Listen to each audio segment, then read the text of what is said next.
is the Big O Show. This is the Big O Show.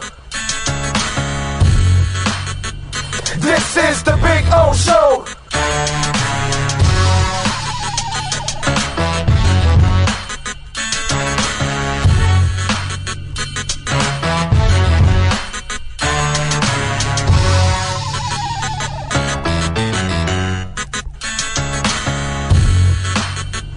This is the Big O Show. This is the Big O Show.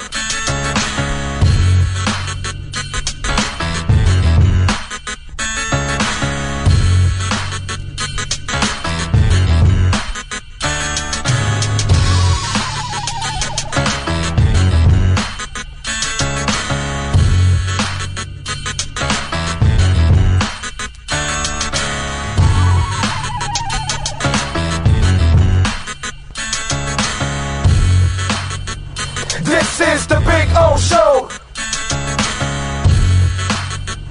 This is the Big O Show. This is the Big O Show.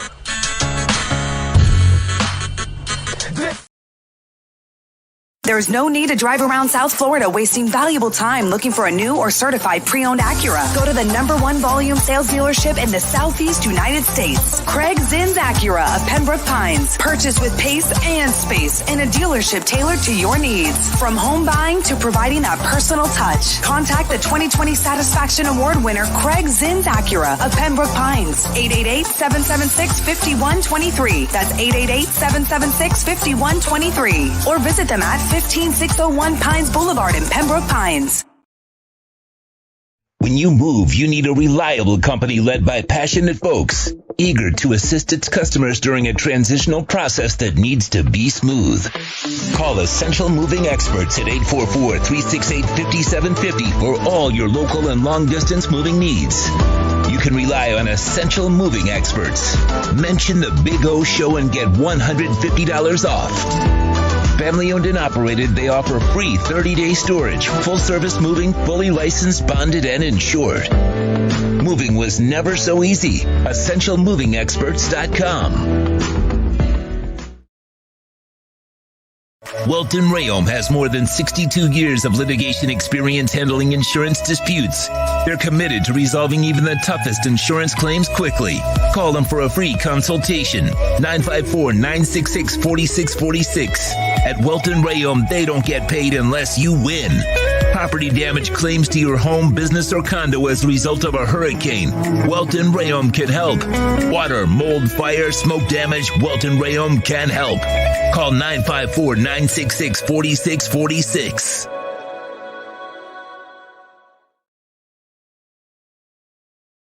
For over 16 years, EJDconstruction.com has provided South Florida residents quality craftsmanship, accurate project management, and exceptional service. That's why EJDconstruction.com is an A-rated member of Angie's List and the Better Business Bureau. When you're looking for the right custom home builder for additions or home remodeling, please call my friend Eric at 305-433-4843. That's 305-433-4843 for EJDconstruction.com.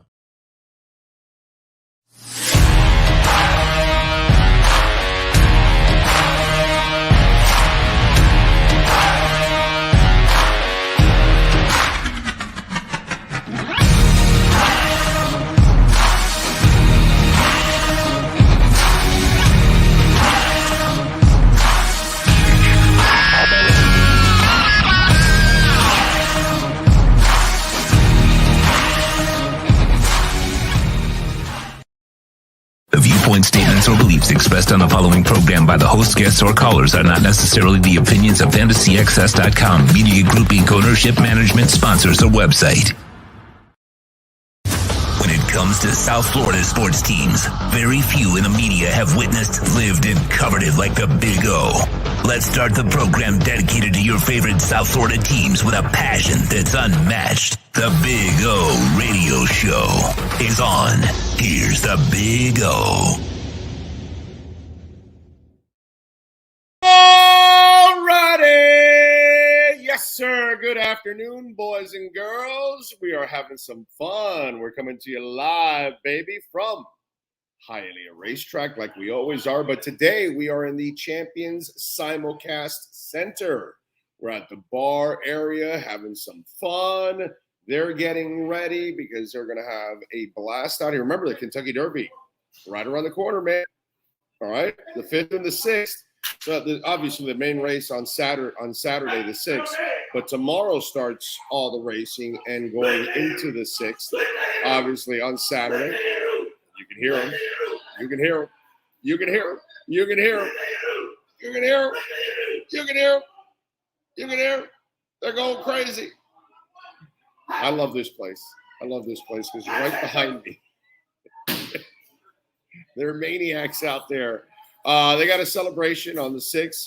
You can enjoy a little Southern fried chicken, cornbread, mashed potatoes and gravy, biscuits, corn on the cob, pecan pie for only $8.50. It's a hell of a meal while you're out here enjoying the Kentucky Derby. Mint juleps for $5. We'll be out here at the Champion Simulcast Center, so come on out if you want to make your Kentucky Derby wager. By the way, Cinco de Mayo celebrations going on. Today is May the 4th be with you. Tomorrow is Cinco de Mayo, and they'll have 3 beef tacos for $6. They're going to have 3 chicken tacos for $6, 2 shrimp tacos for $8, quesadillas for $5, beef quesadillas for $5, tortilla and plantain chips for $4. All items are going to be served with a little guac, a little pico de gallo, a little sour cream. You can have a Corona for $5, a mint julep for $5, a margarita for $5. It's going to be awesome. You can enjoy it at Junior's. You can enjoy it at La Veranda, the Brass Rail, or here at Champions Simulcast Center. So come on out here, man. Hialeah Racetrack has got all kinds of stuff going on for the next couple of days. And they've got also a little celebration going on for Mother's Day, too. So if you want to bring mom out here, she can have a great meal. She can hang out. I'll tell you a little bit more about that. Plus, you know, moms usually like to play the games, the slots. And Hialeah does have the loosest slots out there. So come on out here and take advantage. All right. Let's see. Brian Walters is in first. Gus 1388. Jamie Zoria Ragin is in. Chronic Smoke is in. That's a new name. I haven't seen that one. And don't forget, for all of you, please smash the hell out of the like button when you chime in. Please smash the like button. We've got Marcel Louis Jacques joining us at 3:30. We've got Marcel Louis Jacques joining us at Marcel Louis Jacques at 3:30. Alan Poupart at 4:30. Joining us on the program. Panthers back in action tonight, taking on the Maple Leafs. 7:10 for that one. I'll be watching on the phone. Well, not completely, but kind of, because I'm going to a concert tonight. Actually, I'm going to go out to one of my favorite places to go to a concert. I'm going to the Sunset Cove Amphitheater in Boca. Any of you been out there to the Sunset Cove Amphitheater in Boca? That thing is so cool, man. That's one of my favorite places to go to a concert because it's such a cool environment, and the cove and everything, really nice. But we're gonna see one wicked concert there, Mastodon and Gojira. I'm not big on Gojira that much. I'm really going more for Mastodon. And I'm probably going to watch Mastodon and probably leave right after, maybe see a song or two of Gojira and then move on. I got a long drive home. I'm not when I'm in a metal bands, but I don't like screamers. I got to have singers. Like I like Anthrax, and why? Because Joey Belladonna's got a freaking magical voice. So I don't mind, you know what I mean? Seeing the hard stuff, but you got to have a singer. The rah, rah, rah, rah, rah, screaming guys. It's just not something I've ever really been able to get into, to be quite honest.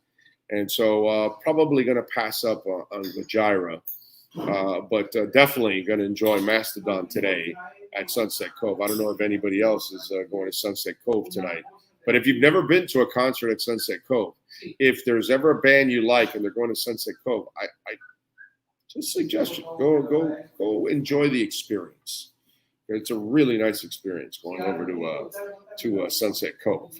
So that's what I got going on tonight. So I'll be watching the Panthers game like on my phone and stuff like that. I'll have it recorded anyway. So either way, I'll get home and be able to watch it. My crazy ass will watch it when I get home anyway. So I'm not really worried. That's the beauty of being able to record anything that you want, even when you're not there. That way you don't miss anything. I get to go see my concert, and I'll still get to see the Panther game, because I'll have it recorded at home. So it's a beautiful thing. Eric says, Big O, it's time to hunt. Hails to the yeah. Although I'm hunting for a horse in the Kentucky Derby, what do? There is one called Ray's Cane.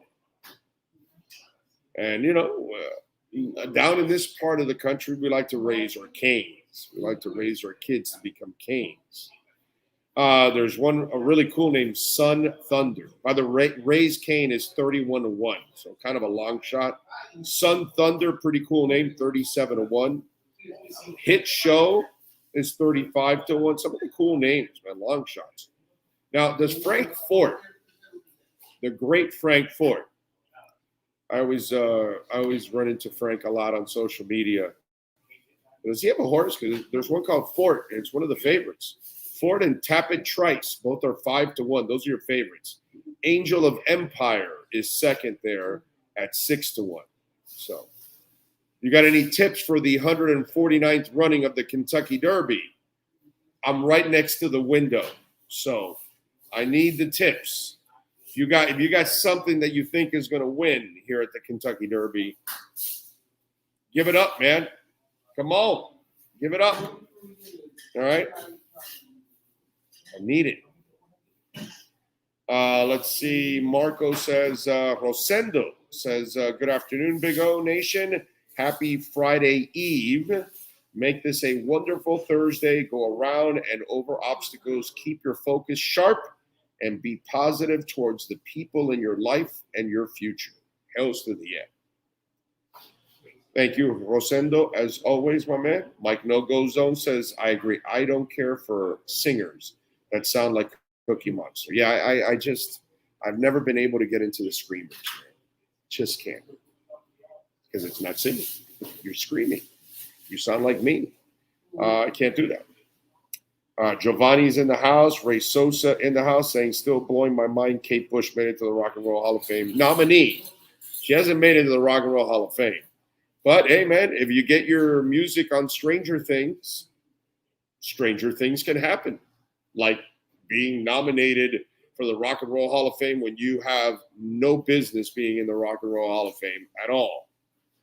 The only reason Kate Bush should ever go to the Hall of Fame is if she bought a ticket. Okay? She has as much business as I do in the Rock and Roll Hall of Fame. But whatever. Not surprised. Sean is doing well. Sean is there with us. Obviously, he's there. There he is. Thumbs up. He's in recovery mode. Not here with me live at the Champions Sports Bar because he's still recovering, but he's still able to drive the show from the studios, which is the beauty of the way we do things. Actually, he doesn't really always have to be live with me at places. That's kind of more of a luxury type of thing. Plus, it's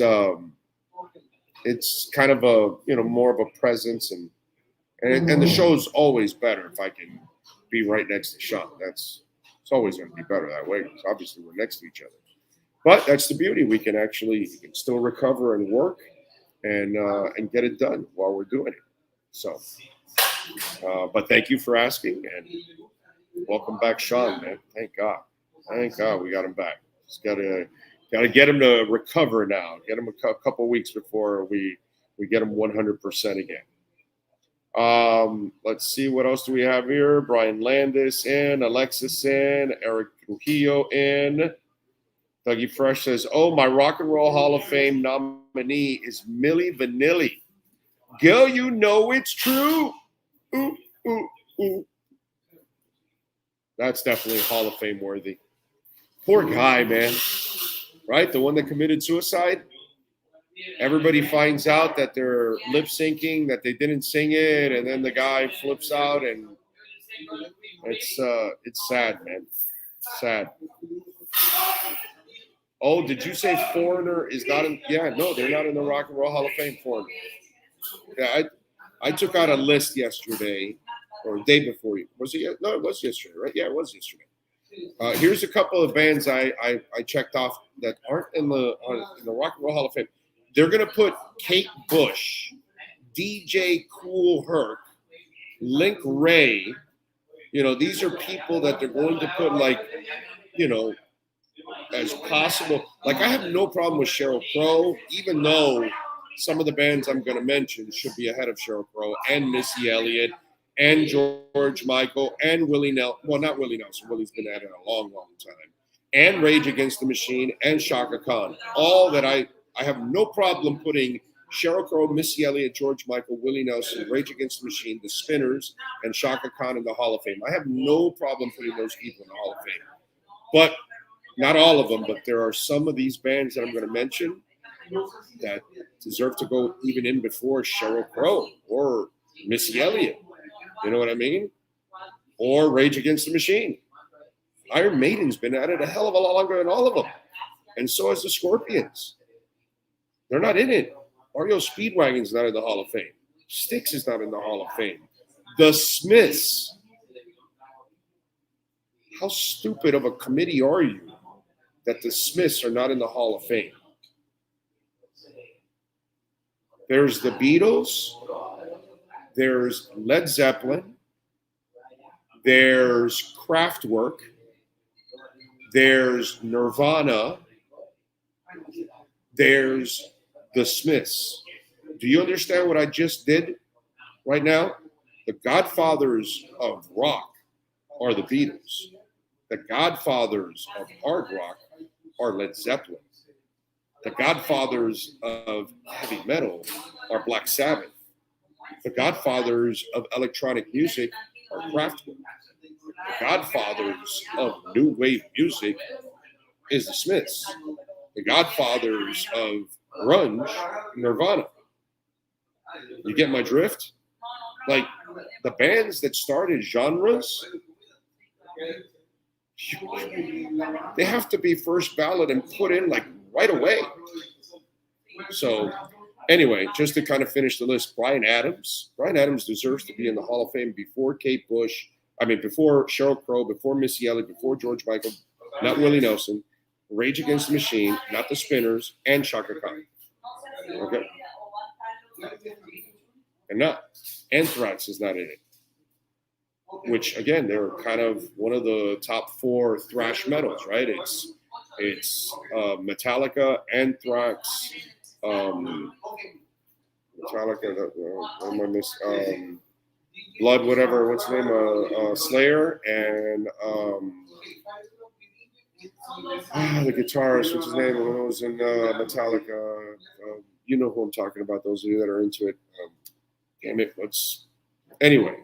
You know, those kind of bands, they're like the godfathers of, like, the speed metal, you know? It's crazy. B-52s are not in the Rock and Roll Hall of Fame. Boston is not in the Rock and Roll Hall of Fame. Phil Collins is not in the Rock and Roll Hall of Fame. Phil Collins. Really? Crosby, Stills, Nash and Young. Dio. Emerson, Lake and Palmer. John Fogerty. Foreigner. Sammy Hagar. Don Henley. Billy Idol. In Excess. The list is ridiculous, and there's more. But I just threw, like, I made a quick list. There's probably a few more that I'm forgetting. But just ridiculous. Megadeth, thank you. Thank you. It's just ridiculous, and so what are you gonna do? Kansas should be in the Rock and Roll. Of course, Kansas should be in the Rock and Roll Hall of Fame. It's not even up for discussion with Kansas. Fine Young Cannibals, no. I like Fine Young Cannibals, you know. Johnny can come home and everything, but no, I'm not putting Fine Young Cannibals in the Rock and Roll Hall of Fame. They basically had 2 albums. Let's be honest now. If we're going to be honest about Fine Young Cannibals, they had 2 albums. No, they didn't do enough to get there, unfortunately. At least my opinion, I would not put Fine Young Cannibals in there. I heard he committed suicide because he lost his voice. LOL.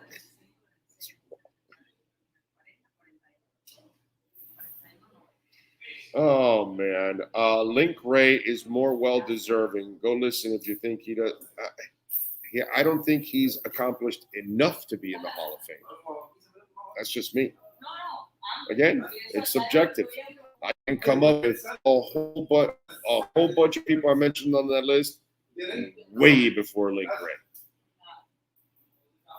So that is criminal how Boston and Foreigner aren't in the Rock and Roll Hall of Fame. No, but they'll put Link Ray on the list over Boston, and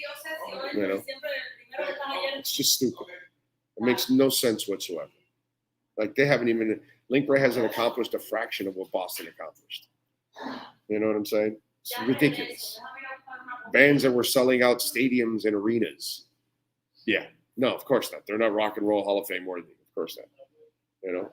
Albums that are, generational. More Than a Feeling is one of the most iconic rock songs ever. Kansas. Iconic rock songs. Stupid. It's ridiculous. It's ignorant. They don't know anything. That committee is lost.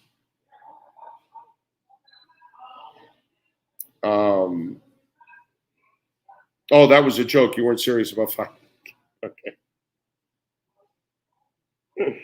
Lenny Kravitz Hall of Fame, Kate Bush Hall of Fame. I'd put Lenny Kravitz way before Kate Bush, and I still don't think Lenny Kravitz deserves to be in the Hall of Fame. I don't think he's done enough to be a Hall of Fame inductee. When we talk about Hall of Fame, right, isn't it supposed to be like the best of the best? Like, where is Link Ray, Kate Bush, or Lenny Kravitz? Where could they even be in the same sentence with Led Zeppelin, Elvis Presley, Diana Ross, Ray Charles? Like, where? Where in the F would you put those people? Like, that's insulting those people. You're insulting Elton John by putting T-Rex in the Rock and Roll Hall of Fame. T-Rex. Come on, man. T-Rex? Seriously? That's just nuts. Oh, 18K for the Big O radio show. Yes, sir. From the highlight courts, R2D2 pipes, and Bill spitting into the mic, wearing a Devo mask. Keep your eye on the sparrow. Yeah. All right. We did. We hit 18K. Nice. There we go. My girlfriends have all said it's more than a feeling. It's on my face. Yeah, Kravitz, of course, Kravitz way more deserving than Kate Bush, and yet I wouldn't put Lenny Kravitz in the Rock and Roll Hall of Fame. You haven't done enough. If I'm putting you in the Hall of Fame, you are a monster. You're not just you had success.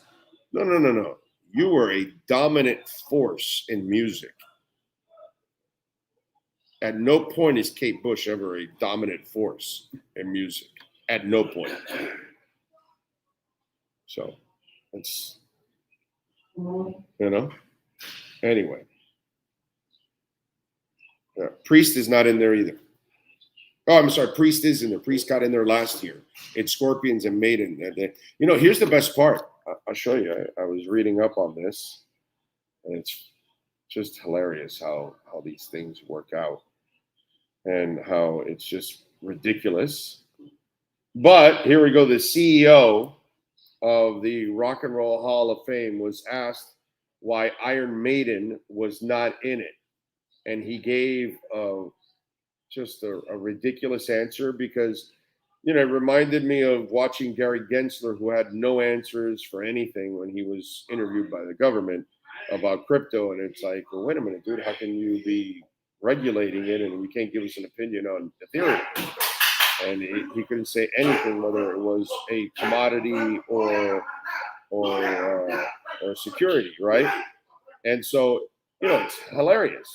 So now the CEO is asking, wait a minute, you guys got Judas Priest in last year. Why did you go away from bands that have accomplished a ton, like Iron Maiden, right? Scorpions is another one. Like, there's no reason why Iron Maiden and Scorpions are not. They should have been in the Rock and Roll Hall of Fame 20 years ago.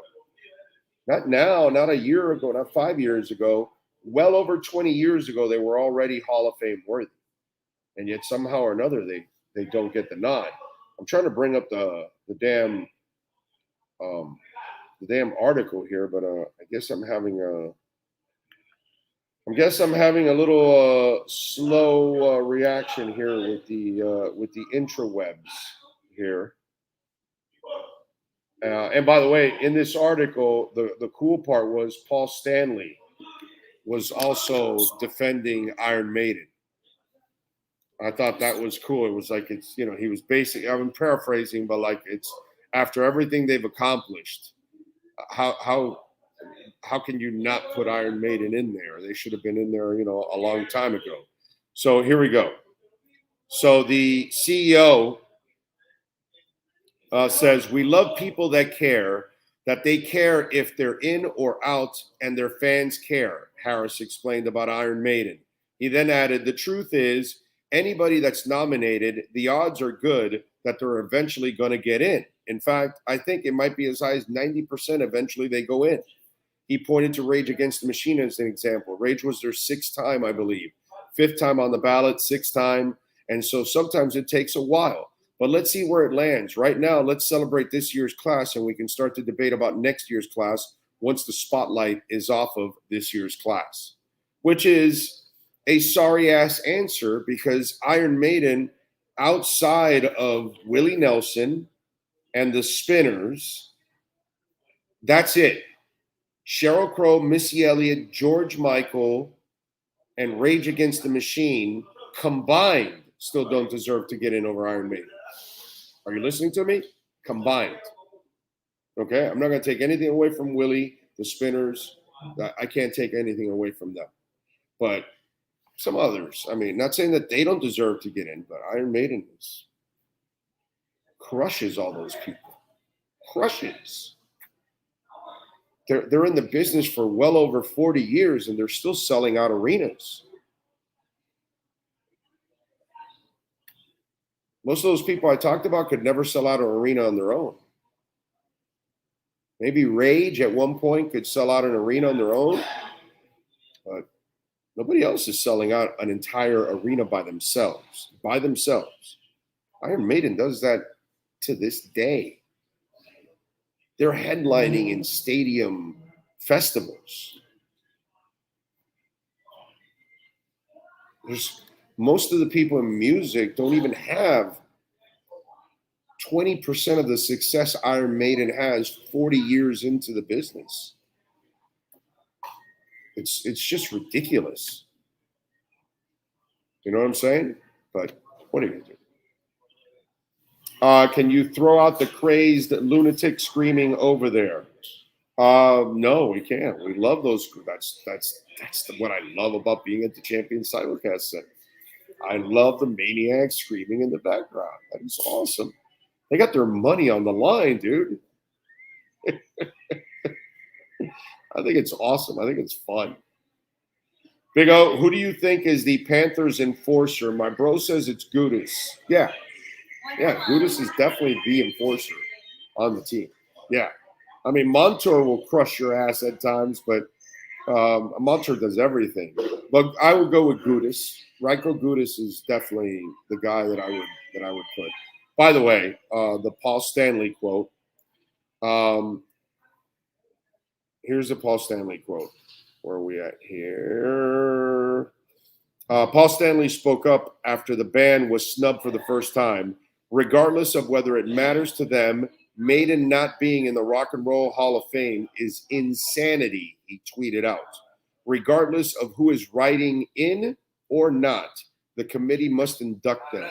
They have helped spawn an entire genre of music. What else do you need to do? And that's kind of like what I told you, like craft work. Anybody that's in electronic music, you need to bow and pray at the altar of craft work. You know what I'm saying? And if you're in a heavy metal, you bow and pray at the altar of Black Sabbath. That's just the way it goes. And the Smiths, the same thing. They are the Beatles of 80s alternative music. It's the Smiths. And there were some monsters, because you can argue with New Order and Depeche Mode and The Cure and all that. And The Cure is like my favorite band of that era, but I will acknowledge that the Smiths are the gods. They're the ones, if they got back together right now, they would sell out stadiums. Not arenas, stadiums. If they felt like it. Okay? I don't think that Morrissey would ever do a stadium. He probably would keep it in the arenas. But if the Smiths got together, you know, and that's exactly what Paul Stanley, even though they didn't start the genre of metal, but Black Sabbath, Judas Priest, Scorpions, and Iron Maiden are kind of considered, you know, the foundation of heavy metal, basically. It started with Sabbath, and then Priest and Scorpions and Maiden kind of picked up, and then that kind of became your foundation of it. But let's make no mistake, it's Black Sabbath first, okay? And hell, some people argue that MC5 in the 60s was maybe the introduction of heavy metal music to the genre, actually. Some people will tell you that, and if you listen to MC5, you could argue that there's punk, hard rock, and heavy metal inside their music. So it does kind of make sense if people want to say that MC5 might have been the first influencer of heavy metal type music. But I'm going to go with Black Sabbath as the ones that ended up getting it done. My dad's favorite band was the Eagles. The Eagles obviously are Hall of Famers, but like Don Henley should be in the Hall of Fame by himself. He had a lot of hits on his own. His first, I want to say 4 solo albums were excellent. I have them. A lot of great music, man. Boys of Summer and Dirty Laundry and All She Wants to Do Is Dance. And I mean, it just a crap ton of music that he came up with. And to me, I would put Don Henley solo into the Hall of Fame. Glenn Frey, he belonged to the city and Smuggler's Blues. And I don't know if I would do it as a solo artist if I'd put him in there. I think Don Henley did more, had more hits than Frey. I might just, in fact, I might go Joe Walsh before Frey. James Gang, solo, and Eagles. I can say, you know, Joe Walsh. I don't even think Joe Walsh is in the Rock and Roll Hall of Fame. You know, think about it. James Gang, solo, and Eagles. I might put him in front of Glenn Frey.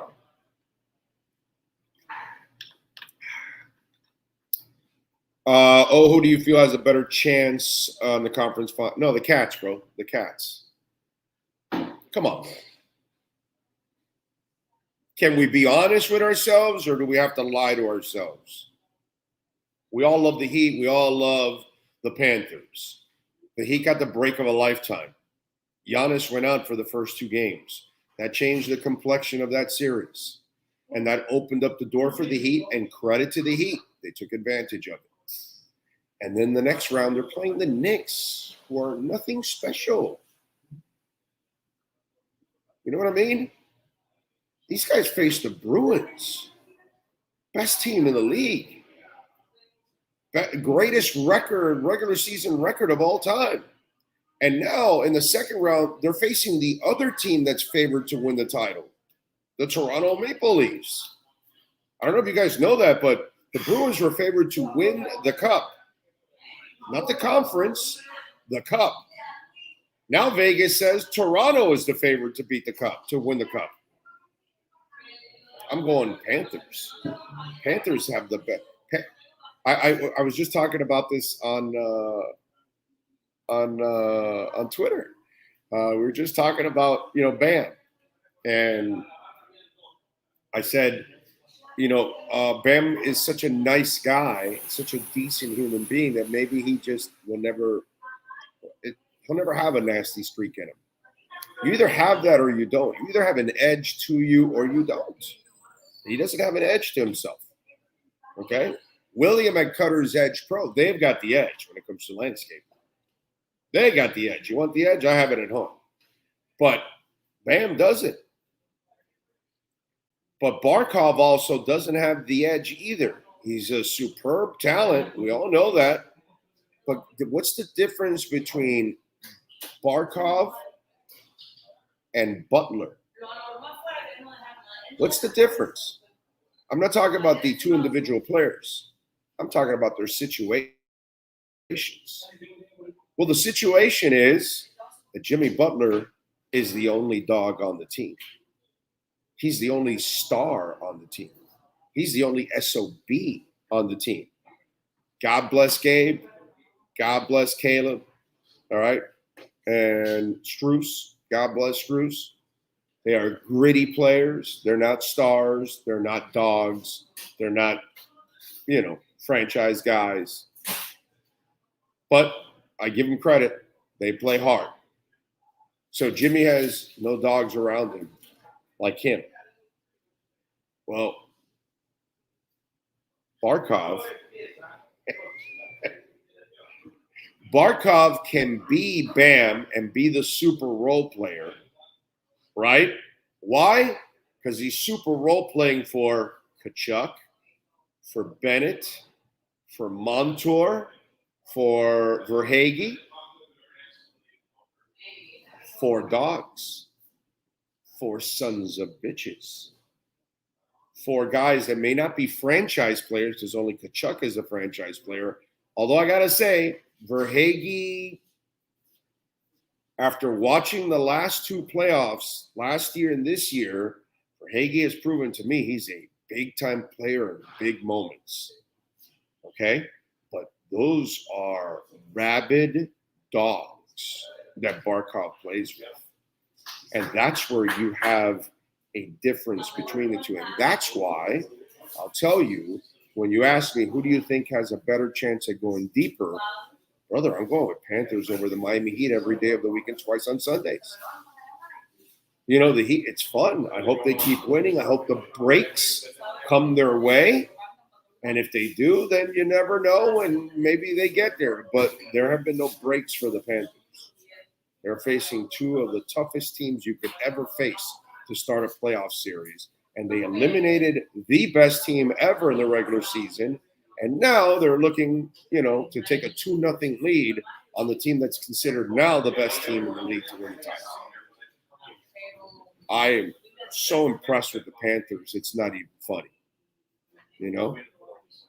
I'm super impressed with Jimmy Butler, but, the Heat are like a gritty little bunch. Whereas the Panthers, I think that's actually a team that is now finding itself. And at the right time, they got healthy. At the right time, they're playing their best hockey. I believe the Panthers are for real. I think the Heat are a fun novelty on what's going on. And how long can the magic last? When will the slipper fall off? That's kind of the way I look at it for the Miami Heat. Maybe I'm wrong, but that's it.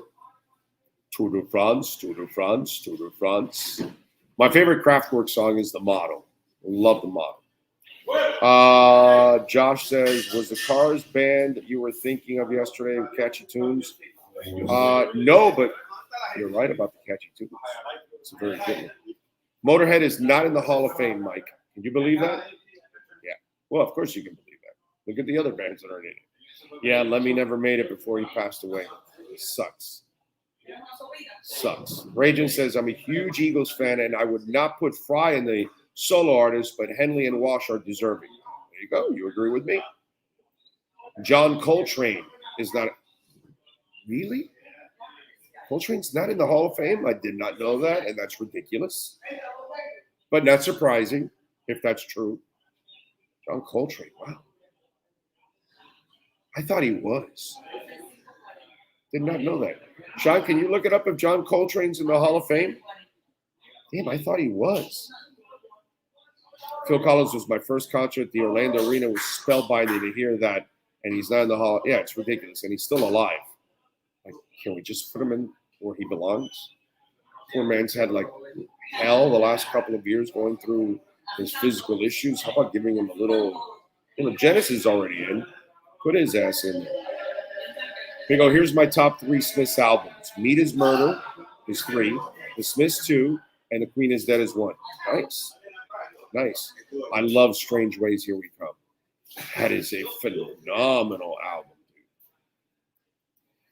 Noel Doubt says, have you seen the Eagles documentary? Yes. When Glenn and Don talked about living upstairs with Jackson Brown, living in the basement, they listened to him write Doctor My Eyes for over a week. Yeah. Yeah. And remember in that story, it's a girl, my lord, in a flatbed Ford. That part there, that while they were trying to write the song, it was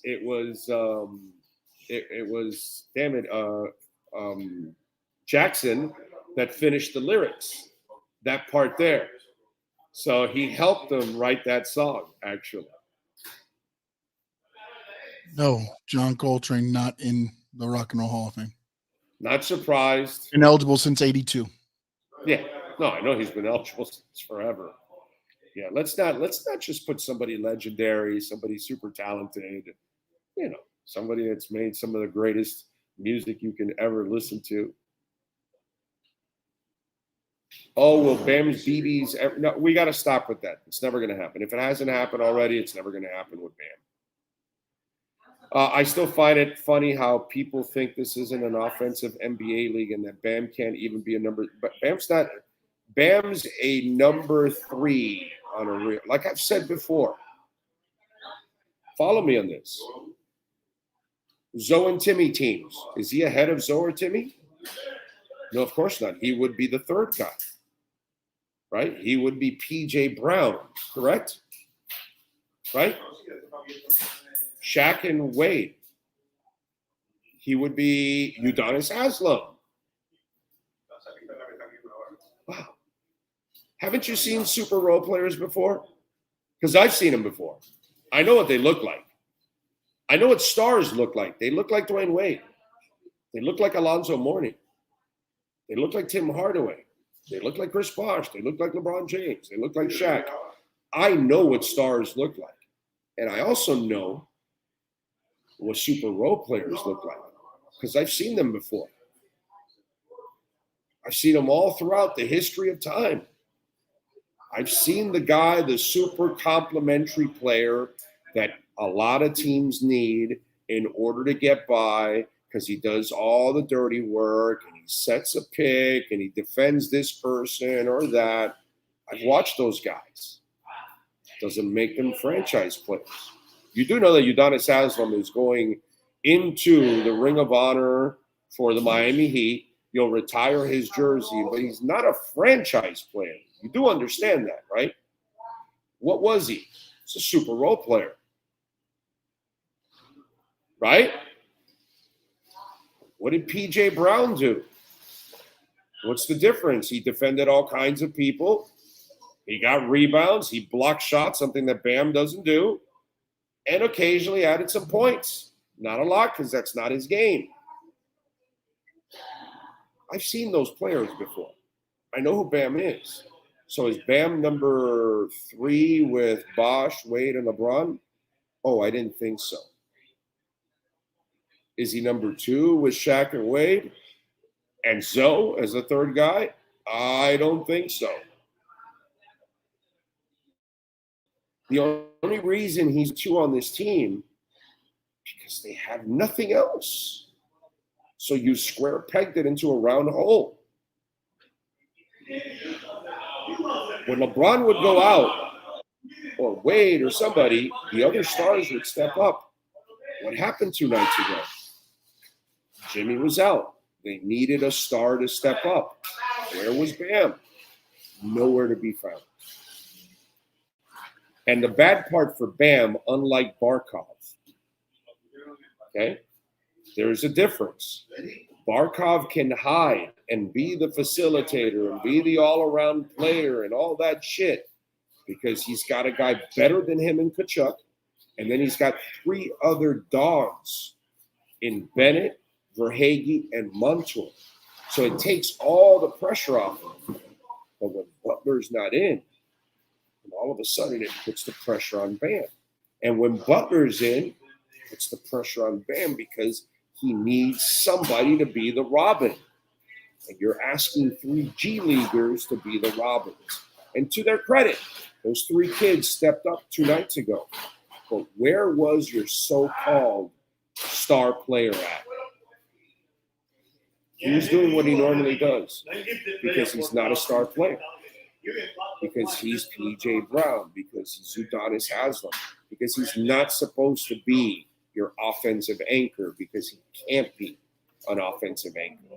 And in the 90s, Bam could get away with his game and be called a star.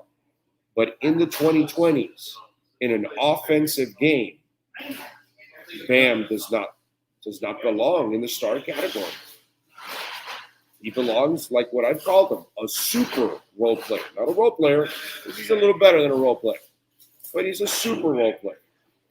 P.J. Brown was not a regular role player, and neither was Udonis Haslem. But neither one was a star. Marcel Louis-Jacques starts it off next. All rise, football fans, as the Welton Rayom Miami Dolphins report with Marcel Louis-Jacques is in session. Welton Rayom has more than 62 years of litigation experience handling insurance disputes. They are committed to resolving even the toughest insurance claims quickly. Call them for a free consultation. 954-966-4646. Here's Miami Dolphins insider Marcel Louis-Jacques. Right, there he is, ESPN's own Marcel Louis-Jacques. How you feeling, baby? You feeling good? I'm good, man. I am good. I'm good. All right, so Jimmy Butler is a dog. You would agree on that, right? Yeah, You're especially in the playoffs. We know that. We know who he is. He's dog everywhere. Don't matter if it's the playoffs. He's dog everywhere. Okay, so obviously the Heat don't have another dog. Then I'm not sure. Do you follow hockey at all? Do you know hockey? I'm not sure. Nah, I bet you. Okay. I'll tell you what. I bet you if I got one season, to really follow hockey, then I could talk it with the best. Like I could talk it. Like I can integrate. Well, you're in a town with a team that's now been in the playoffs 4 straight years. I think you better watch it. Hey, and look, man, I've been to 3 hockey games in my life. 2 of them have involved the Florida Panthers. So there you go. So since you don't know, let me just fill you in. Kachuk, Sam Bennett, Verhaeghe, and Montour are all dogs. Kachuk is a superstar, but all 4 of them are dogs. So, Marcel Louis-Jacques, I ask you, how many dogs has Chris Greer and Mike McDaniel collected on this roster? Name them. Do you want the ones that Greer has brought, or just dogs, period, on this roster? Dogs, period, on the roster. What have they collected? How many do they have? Let's start on offense. On that offensive line. Teron Armstead, dog. Connor Williams, dog. Alec Ingold, dog. Tyreek Hill, dog. Jalen Waddle. Oh, yeah. Yeah. Oh, yeah. Yeah. I don't know what kind of attitude. I don't know what kind of attitude he has, but like he's a hooper. So like you gotta. Well, let me fill you in. The first year told you he was a dog. Everybody, he's catching 6 yards, dude. He's catching everything with people next to him, hitting him. He's only moving the chains. He played a completely different kind of wide receiver. Hey, had to be tougher. Actually, he had to be tougher. He was miscast. He was miscast as a slot receiver, and he was a stud doing it. And he was a stud doing it. He was the only. I voted him team MVP. It was a don't get Poupart started on this, but I voted him team MVP last year because as valuable as X was, oh my God, if that offense didn't have Jalen Waddle. I know. Of course. So 5. Go ahead. Yeah. Mostert, Wilson, dog. Okay. 7. I think you got the offense. I think that's probably about it. You know what? Oh, Hunt. I'm gonna go to a dog, bro. I'm gonna go to a dog. Oh, yeah. That's right. Yeah, of course. He was the number one. Yeah, and Hunt. Right. No, and I got to put Hunt in there. By the way, I got to put Hunt in there. He don't strike you as a killer, Tua, because of the soft spokenness and like the kind of like lighthearted guy. But 2 times last year, that man had to be perfect. Yeah. Against the Bears, against the Lions, he had to be perfect. And he was perfect. And the Ravens in the second half of the game. And the Ravens second half, and he was perfect. So I'm gonna give him dog status. I agree with Tua, and we got to throw in Rob Hunt. I forgot about that. Yeah, too. I'm gonna give Tua terrier status, like a burgeoning dog, like small dog, but still a dog status. Okay. You know, because like it ain't Mahomes dog level, but nobody is. That's alpha dog. Tua's still a dog though. Let's go to defense. Christian Wilkins, dog. Jalen Phillips, dog. Yeah, he's gonna have Zach Sealer, dog. Ramsey, dog. Holland, dog. Howard, dog. Yeah, that might be it.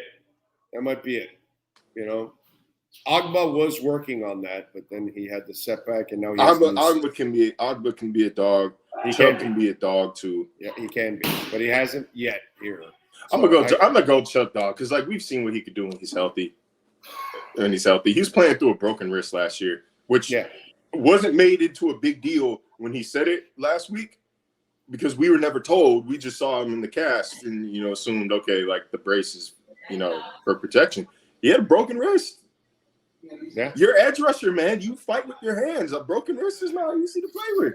Yeah, so I'm going to give him dog status. Okay, I'm going to give him dog status. Which then it tells you also how much more special Jimmy Butler is, that he really doesn't play with another dog next to him, David Long, and yet somehow, I think he's going to be one of those. He hasn't turned into that yet, but I see the potential there. You're right about that, but it shows how special Jimmy Butler is. You know what I'm saying? That you need the dogs in your team, no matter what sport it is, and yet that guy somehow or another is fighting through all of that. We'll see what happens on Saturday, but it's just an interesting conversation. And I can't forget my boy too. My boy Cater at dog too. Oh yeah, he was last year. I can't forget my boy Cater, man. He was. That's good. The willingness to thump and run support. That's what I think sets him apart. You don't see that a lot from defensive backs. Definitely not UDFAs from Texas A&M Commerce. Cater a dog. But then again, rookies aren't normally built like him physically. I don't think people realize that. Like he came into this league not really needing to bulk up, whereas like 85% of the guys that walk into this league, I don't care if you're a lineman or a D lineman you usually are undersized or not strong enough to be in this league, and you have to then better that when you're in the league.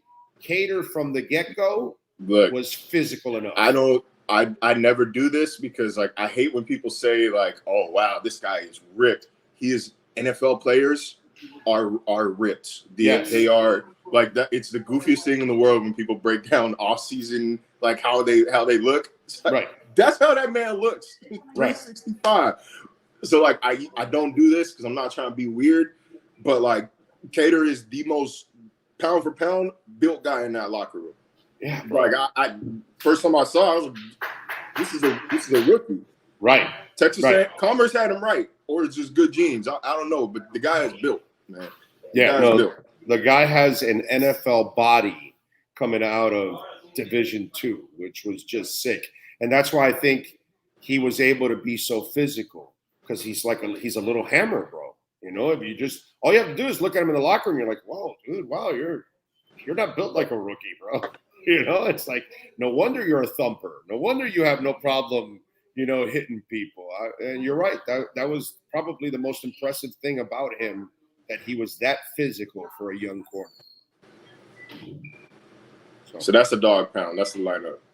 Yeah, and that's why I wanted, because we were having that conversation leading into this one, and I want to remind people. I also laugh at the person that tells me, well, I'm really not that happy with Chris Greer, and I'm like, oh, really? Okay, so this is the best team you've had in 20 years. This is the best quarterback since Marino. Excuse me, why are you unhappy? And then they'll throw out like Noah Igbenogany. I'm like, yo, bro, you're going to pick one bad pick out of all the other ones that were really good? And I trip out on the guy that is still tripping on Chris Greer at this point. So here's my thoughts. I wouldn't have been surprised if Chris Greer was fired alongside Brian Flores. And hear me out here. Okay. Because a lot of focus and a lot of capital was put into that 2020 draft, right? You don't get rid of your two best players for picks, and we're hearing about take this, take that, Miami, like 3 first-round picks. And we're just now seeing the returns on one of them. We're just not seeing the return. In all reality, like we've seen the flashes from Tua. You could have said, he's gonna be, but like there's only been 1 year where he was, right? Right. So for about a year or two there, especially as we see Justin Herbert have the rookie year that he had, and saw Austin Jackson struggle, and we didn't see Noah Igbenogany, you had a legitimate argument going into the 2022 season that all 3 of those picks whiff. And if you whiff on 3 first-round picks, it's hard to survive, especially when one is a quarterback. So last year, then we saw a man kind of, dare I say, fight for his life. The man, this guy who doesn't make blockbuster trades in that direction, goes out and gets Tyreek Hill. He goes and gets the offensive guru. He goes and gets a Bradley Chubb. Like, he's aggressively adding talent to this roster. And then we saw Tua develop, and now the man looks bulletproof. What he's done, the depth, By the way, hold on a second. I get that Tua maybe changes that whole draft, obviously, because once you get your franchise quarterback, it becomes successful. And maybe Austin Jackson turns the corner here. Noah is done. But don't forget that that's the same draft with Robert Hunt, with Brandon Jones, and Raekwon Davis. All of that is fine. But you did not trade Laramie Tunsil. You did not trade Minkah Fitzpatrick for Brandon Jones and Rob Hunt. Like, that's good. I'm not discounting that at all. But if you whiff on 3 first-round picks in the same draft, support our business. Come on, bro. No, I get it. But it's too valuable. I get it, but he hasn't whiffed on those 3 picks because he hasn't whiffed on. He didn't whiff on one of them. We know. We know he didn't whiff on one. Austin Jackson could go either way. Noah's done. No, Noah's done. Although, like, credit to Noah, the man was really asked to. He was called upon one real time last year, and he came through. The Pittsburgh game, the game-ending interception. That was one of my favorite moments in the season because, like, I know that man going through it. Like, he knows. We all know. Everybody's on the same page here. So to see him come out like that, I just like to see people succeed. That was really cool. Yeah, that was really cool. I feel like I just wrote about that somewhere. I don't remember where. I just highlighted that. Well, yeah, like for a while. That's what I'm saying. That's why if Ross decided to just reset, I'd be like, yeah, okay, I get it. I wouldn't. It wasn't nothing in 2021. He was nothing to, bang a table about in 2021. It wasn't his fault. Well, then that's his fault. But it was nothing that season was nothing to. But I can't blame him for that. I can't blame him for that when everything's going against him. You can't, and that's just particularly clear after last year when he had talent and coaching around. It's particularly clear. But that's what I'm just saying. Like, he wouldn't have been shocked if when they let Flores go, if Ross just Okay, everybody gone. I wouldn't have been shocked only in the sense that it just continues to prove that Ross doesn't know what the hell he's doing and doesn't really understand football. That's kind of what would have gone with me, because that's kind of been consistent with him, that he doesn't understand football and doesn't really make good decisions. And that's why he got his team in trouble with a first and a third, trying to get Brady with his boy Bruce Beal. So. Man, I know we just talked about that last week or last time I was on. My God, that's a hell of a punishment. That's a hell of a punishment. But like I said last week, they were punished for tampering and tanking, even though publicly they didn't find them guilty of tanking. If you read the report, it's clear the NFL, Flores didn't lie. I'll put it that way. Everybody's so mad at Flores. You know, you could be mad at him for snitching, I guess, but you can't be mad at him for lying. Yeah. No, I'm with you there. All right. What do you know now about some of the draft picks that you didn't know then and you like or don't like? I mean, it's a pretty short list. So, A-Chain, only player in college football to score a touchdown receiving, rushing, and returning in each of the past 2 seasons. A-Chain? Yeah. I love that versatility. So a couple years ago, I will take credit. I divided the Buffalo Bills fan base right in half because I told them ETN, if he's there at whatever the hell they were picking, 30, ETN was the guy. ETN is a dog. I covered him in college. I know how he could be used. Don't think of it as drafting a running back in the first round. Think of it as drafting somebody who's going to help your offense win the Super Bowl. People were they're mad at me to this day. To this day, I get shit for it. A-Chain is the same type of player with way more value because you got him in round 3. And you're not paying him first round money. So like I'm watching with keen intent here. I know like Cam Smith's going to be moved all around that defensive backfield, I'm sure. But I really am interested with what they do with A-Chain because Mostert it took half the year really for them to start going to Raheem Mostert. The fact that he turned out 800-900 rushing yards despite not really logging double-digit carries until like week 8, I thought was noticeable, or was commendable, not noticeable. But they didn't really have that explosive threat out of the backfield, not as a receiver. So like I love the fact that he adds that safety valve that's going to help protect Tua at the end of the day.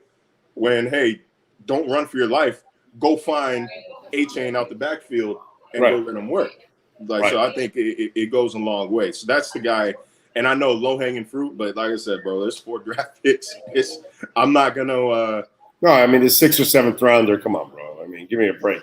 Those are guys that you're just hoping something sticks there, and you find something that can be a backup or a role player or something like that. That's what you're hoping for. Hey, and to their credit, they brought in a bunch of young offensive linemen. Maybe you'll find, one that you can develop there. And I'm sure you're going to stash some on the practice squad this year to kind of be prepared just in case, because last year was a revolving door, at that point. Yeah, so the UDFAs, I will see when I see them. I'll see them when I see them, with all due respect. Congratulations to the start of their career. No disrespect to them, obviously. But, I'm not going to say any of them are making a big impact until I see it. What did you think of Mostert's comments? One of the things that I've been excited about with McDaniel is that he's a smart guy. He is stubborn, and you've been in the business now for a few years, and I think you've kind of learned already that most coaches are kind of stubborn and set in their ways. Mm-hmm. And some of them may not even learn from their mistakes because they're so stubborn and set in their ways. But I thought, last year we had so much criticism of him, at least some of us did. I know I did. The one thing that pissed me off about him was that he didn't stick with the run much. When it was working, especially at times, that Green Bay and that Buffalo game, that he was gouging the crap out of him, and he didn't stick with it. And his conversation with Mostert, and then Mostert obviously shared that with you guys, that, the coach was like kind of apologetic about it and wanting that he's going to tell him, hey, I got to do the right thing this year is, when the run is working, commit to it a little bit more. Your thoughts on that in general, knowing what you know about coaches in general, and knowing what you know about Mike McDaniel now that you've been around him for a year? He's always struck me as a smart guy, but not too smart for his own good, if this makes sense. Smart people, like the really smart people, know what they're not good at and delegate to the people who are. That's a really smart and a really emotionally mature person. It's not that he's accepting the fact that, like, oh yeah, I'm not a defensive guy. I can't learn how to be one. The smart move is let me go find the best person who can. Right. And so a smart person, an emotionally in tune person, a mature person knows, okay, my bad. They know when to say, I messed up. This was on me. Lack of a run game last year, you averaged 4.9 yards per carry. It was not your fault. I did not dedicate myself to the run game. We got to remember, that was his first year as a head coach. You can study how to be a head coach. You can watch head coaches your whole career. You can think you know what to do in this scenario, but you don't actually know until you are in the scenario. So we'll take last year as a learning experience. And while he was learning, the Dolphins still had the number 3 offense in the NFL. Right. I think that, I think they're in a good position. I think they are more equipped to run the ball this year. Chase Edmonds, again, like they paid him like an RB1 last year, like their RB1 last year. He didn't work out those first few weeks. And that's like when I mentioned earlier, how it took him a little while to commit to Raheem. I think, healthy offseason for Raheem. He didn't participate in a lot of offseason workouts, if you remember as well. He'll get a full one under his belt. Wilson gets a full one under his belt. They still got A-Chain to spell. If Austin Jackson remains healthy, I think this run game has potential, and it should be a lot better than last year. But, there's a lot of ifs. There's a lot of ifs with the Dolphins. If this run game can be efficient, if this defense can match what it looks like on paper. But if those ifs come into fruition, we're talking about probably the most complete team in the NFL. One of the most complete teams in the NFL. Let me not sound like a homer. No, I'm with you there. You look at what's it called with A-Chain. Are you expecting what kind of a role? I mean, it's kind of unfair to even ask you this because we have to see what he does in the preseason and if he picks up the offense and how much he picks it up. Like, Ezukama looked great, and then he couldn't contribute in the regular season. You know what I mean? So yep. I'm not exactly sure, but I'm wondering, what do you know about the kid and his transition to this offense compared to what he was in? I mean, I would imagine it's a slow transition. I think running back is relatively easy from going from college to the NFL. But when you look at this team last year, the only 2 players I think with over 100 touches were Raheem Mostert and Tyreek Hill. They like to spread the ball around a lot. So it's difficult to say. I think Jeff Wilson finished with 96 over a 17-game season. I just wrote this somewhere, man. I think it was in our fantasy football guide. But I think it averages to somewhere around like 160 or 180 touches. So we could expect 3 guys with over 150, right? 3 guys with over 120. I don't know how close to that top 3 A-Chain gets. I think he might have an opportunity if Mostert or Wilson is ineffective to move up that ladder. Mm-hmm. But until then, I think expectations low. He's not needed to be this breakout. They don't need him to be Bijan Robinson, for example. They don't need him to be what Saquon was to the Giants or what Jonathan Taylor was to the Colts. Well, not really Taylor. Taylor took a couple weeks, I think. But they don't need him to come in and have a monster role right away. I think, third down back probably, specialty situations. Maybe they'll have a package for him. But I would imagine it'll be pretty slow. What do you got going on ESPN so folks can check you out, my friend? Broke down the draft class a little bit, just addressing people who thought maybe the Dolphins should have gone line tight end with the first 2 picks, kind of letting them know why letting them know why this corner running back, these selections, they were addressing needs. It just wasn't the ones you thought they needed. Chris Greer, I thought he gave kind of an illuminating quote there on day one when someone asked him about offensive line and tight end, and he basically said, y'all thought that was a big deal. We didn't. I think y'all are more worried about that than we are. And so kind of reminding people, I was kind of surprised how many people forgot how thin Miami was at cornerback last year. Right. Like I mentioned that, I thought it was obvious when I mentioned it on Twitter. I got a lot of replies of people saying, oh, shit, that's right. Yeah, man. If X couldn't play, bad vibes. So, I think that Fangio looks at the guys that he did have in his room already, and I'm talking about Needham and Kohu. He might be looking at them more as slot guys, and maybe he was more comfortable with Cam because he was a longer player and he can play on the outside. Since a lot of us are kind of thinking that Ramsey, anyways, is going to be moved around, that star position that they call it or whatever. And I can see him going up against bigger receivers in the middle or even a tight end that's giving them trouble. And then who's going to play on the outside at that moment? And that's where I think Cam comes out and plays and fills in. And then eventually, I think when you move on from X next year, that's when Cam can take over as a full-time starter. I think this was a Fangio thing that he probably said, I need a bigger corner here to work with this. And then that's where these guys went and got Cam for him. There's a lot of physical corners because, Ramsey's not a small guy. X is not particularly small guy. Right. There's a lot of physicality in that cornerback room. Right. And Cam's like that too. Yeah. Same thing. By the way, what did you hear about his immaturity? I didn't hear it. I haven't heard anything about his immaturity. What have you heard about his immaturity? No, he's immature. He's immature off the field. One of my scouts called him a bit of a nut off the field. But he loves football, and he loves to play the game, and he needs the game in his life. So that's the difference. I said in the draft that DeJuan Jones did not love football. That's what I'm told by people in the league. And now it finally came out yesterday. I think Dov Kleiman had it. He put out that DeJuan was telling teams that he wanted to be a basketball star, not an NFL star.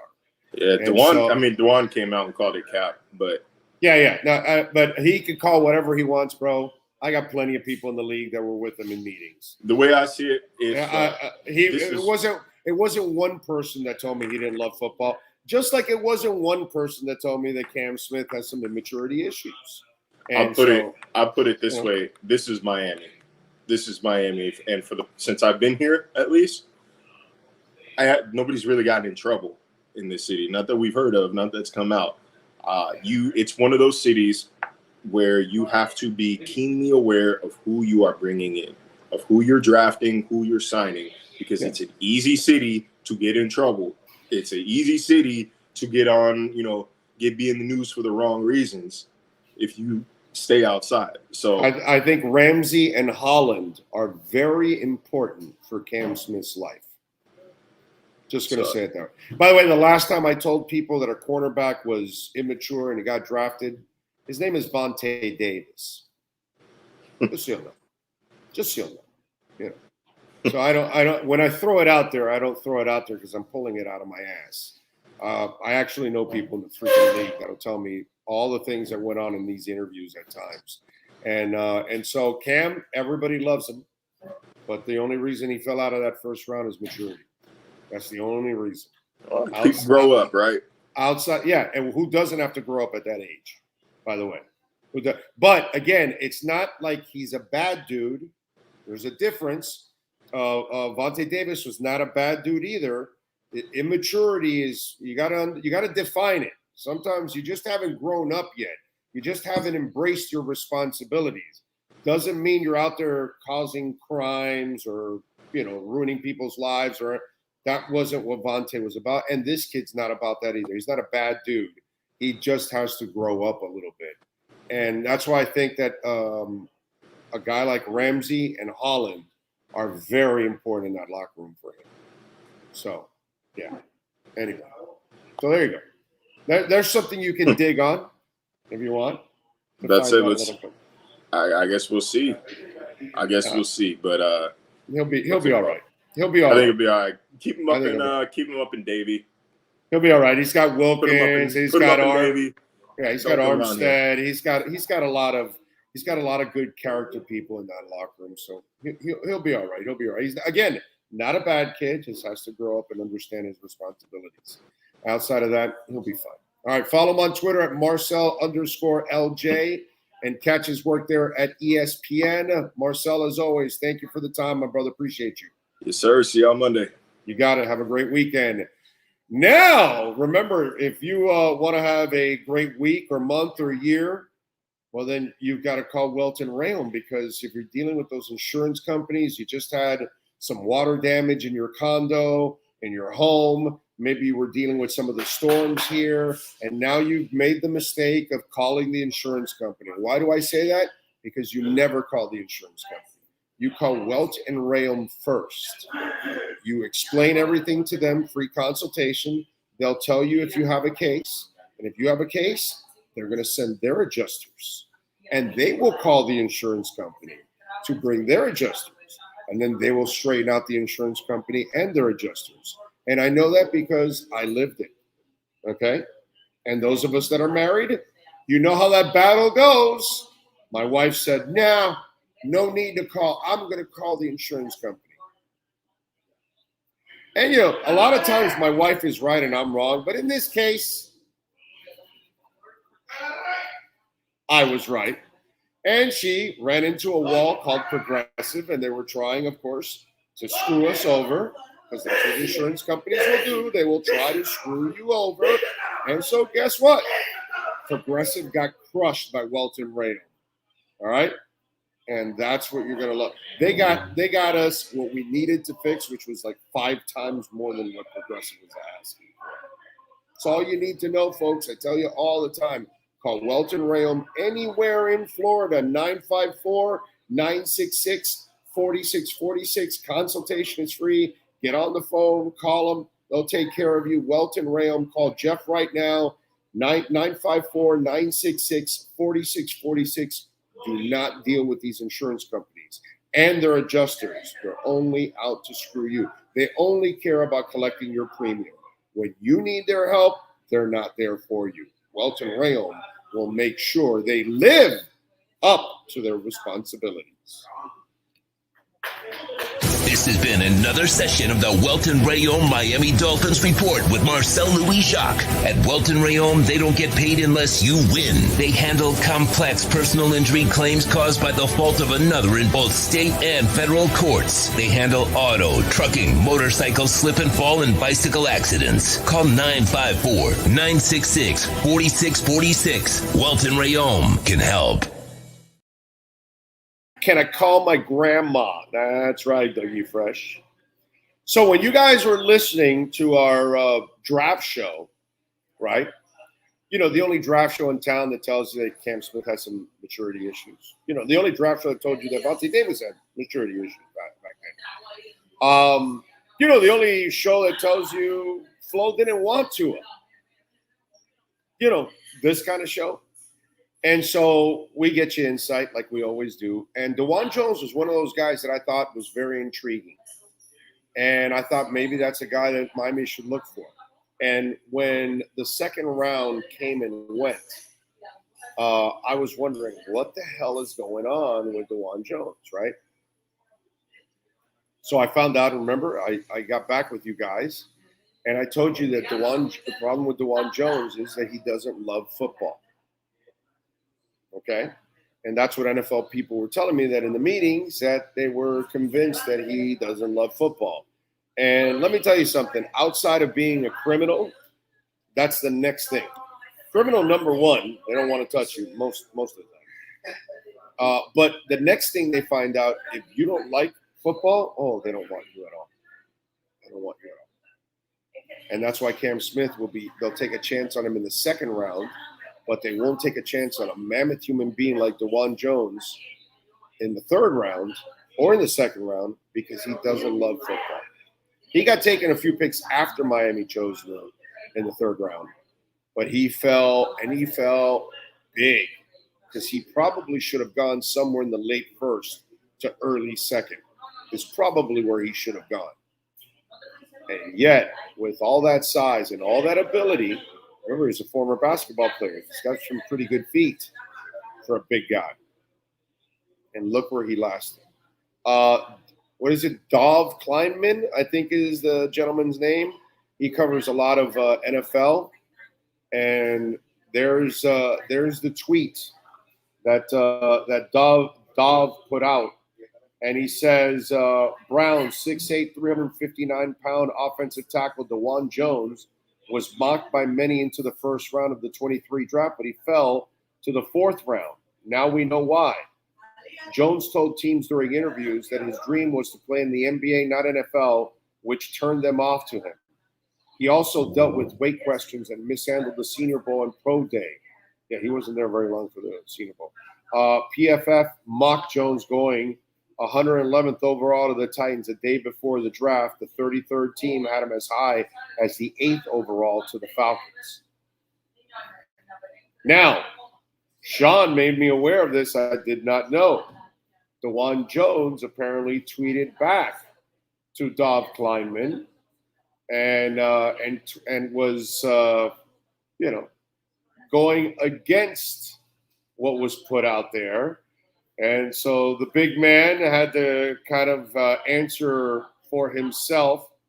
So he put out there, it says, false.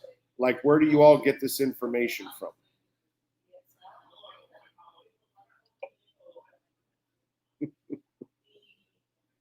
From the people that interviewed you, dude. Okay? The people that interviewed you.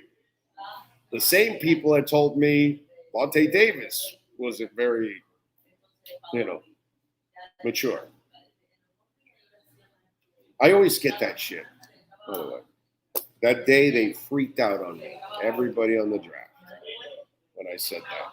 It's just like, what do you think, man? You're drafting people that are all going to be absolutely perfect? No, you're going to draft people that have, faults. By the way, we've got a Mother's Day brunch going on here at Hialeah Racetrack Sunday, May 14th from noon to 6 p.m.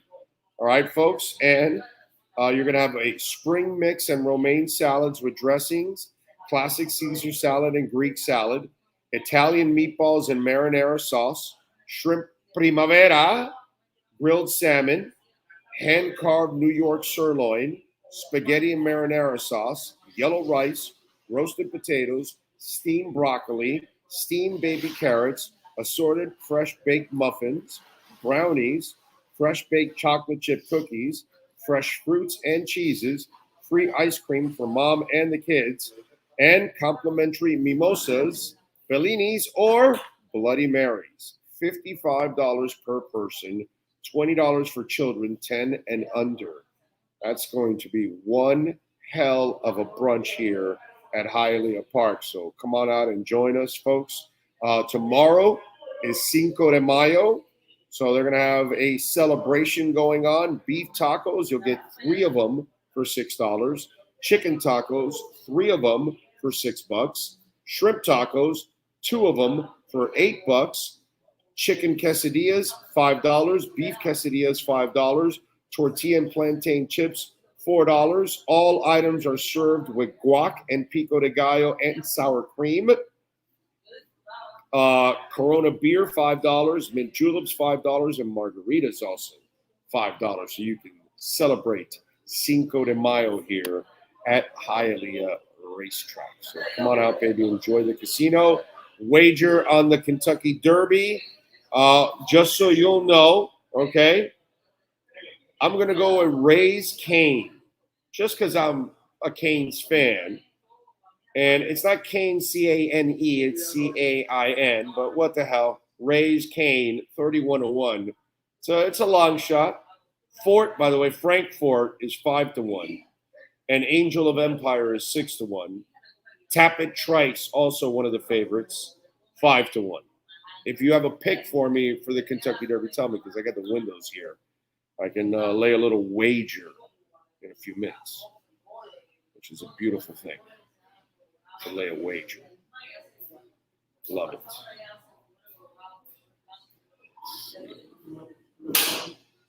right. Get to pick up our new banner tomorrow. I like it. It is ready. All right, what do we got questions here? Remember, you can make a donation through Cash App or Venmo at Cash Big O Show. That is Cash Big O Show at Cash App or Venmo. And you can make a Bitcoin donation too. True Fin Fan, thank you for the love on the super chat. He says Bam comes off the bench on a great team. Or he's, the fourth option or something like that. Yeah. Because he just can't impose his will offensively. And to me, that's a major problem. You can't be a franchise player in today's league if you can't impose your offensive will. Sorry. That just doesn't fly in my eyes.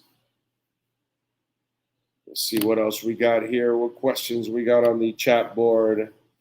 I think our team may be virtually free of divas and graduates from Antonio Brown's coaching life.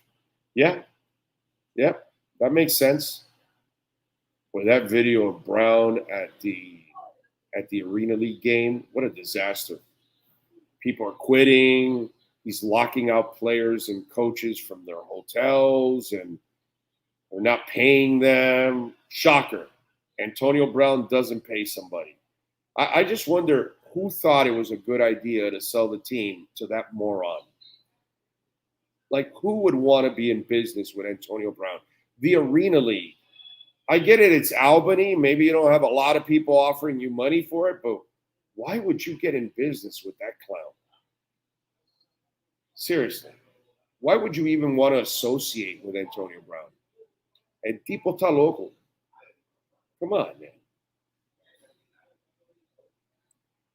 Ray says, I actually knew some Giants fans who wanted to draft Cam Smith at 24 if Deonte Banks or Joey Porter Jr. wasn't there, so Miami got a steal. I know NFL guys told me that he was a late first, early second.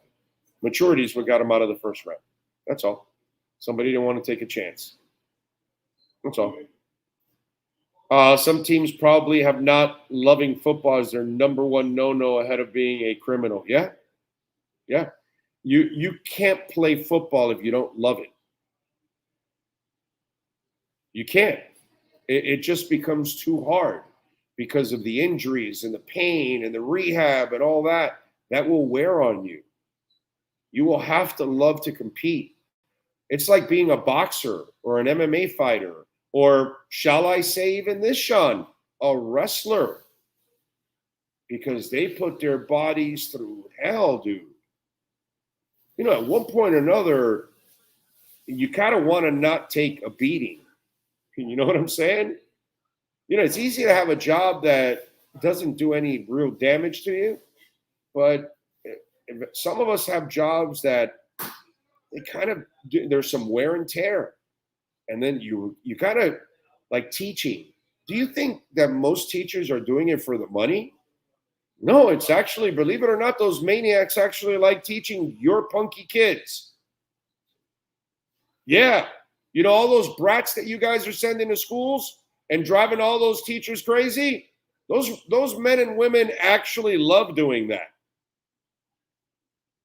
There's like 5 or 6 of you going, oh, not me. My kid's a good kid. I get it. Relax. Take it easy. But believe it or not, there are jobs out there that there's some wear and tear that comes with it. And then you got to decide, is the money worth it? Do I really, and sometimes the money isn't worth it, but you love doing what you do. Early in my career, I didn't make a lot of money. I think my first full-time job and a contract, it's like 30 years ago, 28 years ago, $16,500. I can't pay everything with that. I had to have another job. You know what I mean? But I love radio. So I hung in there, But that's kind of the way it goes.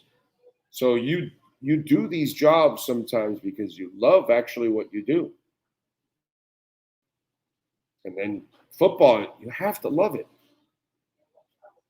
If not, you'll quit soon. You will not last long. You'll make a couple bucks and you'll get out. But the people that are taking a beating on their bodies for 8 to 10, 12, 14 years, Make no mistake, they love football. They live football. They eat football. They breathe football. And that's kind of the way it is. I'm sure if you're making your money and you're a broker, right, and you love the rush of being an investor, but man, is that stressful. And you may have an ulcer, you may have whatever, but you love the high of that you can't replace it with anything else. You can go be a mechanic, you can go be a maitre d' if you want, you can go be an insurance agent, but it's not the same thing as being a broker. And so no matter what the wear and tear mentally it is for you, and no matter what the money is, you're suffering, but you're going to keep doing it because you love it. And that's the thing about football. And some of these teams and these not owners, but the coaches and the GMs, if they find out you don't love football, that's almost like being a criminal. They don't want you on their team if you're a criminal, more often than not. More often than not. Sometimes they'll tolerate it. But more often than not, if you don't love football, brother, they don't want anything to do with you at all. Nothing. They know they can't work with you that way. Because if your heart isn't in it, you'll never be the best at what you can be. Let's see. Also goes on interviews with millions in the balance and talks about other jobs he is more interested in. So obviously not too smart. Exactly. Big O, your parents teach you very well and you know your sports. Keep up the good work. Thank you, sir. Appreciate it. The streets taught me well. That was my best teacher. Life and the streets. That's your best teacher. Your parents can give you advice, but the experiences and what you go through, those are the ultimate lessons in life. Those are the ones that shape you and mold you. You know? Big O, do you know today's is Cater's K-Day? May the 4th be with you. Yes, sir. Thank you, Rosendo. He's a teacher. That's why he's crazy, he says. Miami Dolphins 14-2 if the team stays healthy. So they're not playing a 17th game this year, Jesse. Habitual, huh? We're so used to 16. So you're thinking 16. There's 17 now, doggy. It's 15-2. Okay. Anyway. Hope the governor is not watching this chat. He's too busy taking it out on gay people. Anyway, what else do we have going on in the world of sports? Can I ask something that I thought was kind of funny? Why was it a story that the Dolphins didn't pick up the 5th-year option of Austin Jackson and Noah Igbenogany? We got people like writing about it. People in my DM, people in the chat board. Hey, your thoughts on that they didn't pick up their option?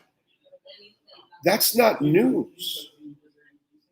The news would have been the Dolphins picked up the 5th-year option of Austin Jackson and Noah Igbenogany.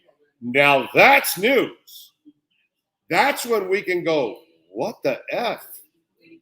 What happened? Why would you do that? And to me, it just kind of, you just want to stir things up if you're asking that because it's a rhetorical question. Why would you even ask that? Hey, what'd you think of the Dolphins not picking up their option? They're not supposed to. That's what responsible teams do with 2 picks that have not proven anything in 4 years. You don't pick up their 5th-year option. You let them play it out and prove it because they're not worthy. It wasn't news, yet articles all over the place and headlines and sports websites and people commenting, they didn't pick up the option. Like, what are you, surprised? Are you not smart? Do you not follow the game? What did you think was going to happen? I'm not exactly sure what anybody was asking. And I don't even know why you were even wondering. And I don't even know why it's even a story. The only story would have been is if you would have picked up the option on those guys, which doesn't make any sense.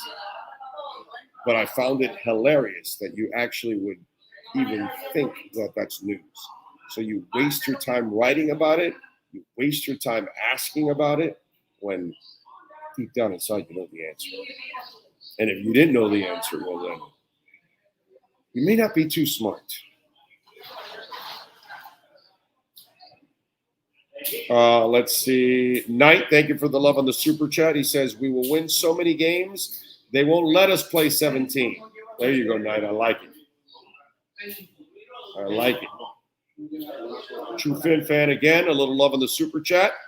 Can't believe we didn't bring back Austin. Crushed.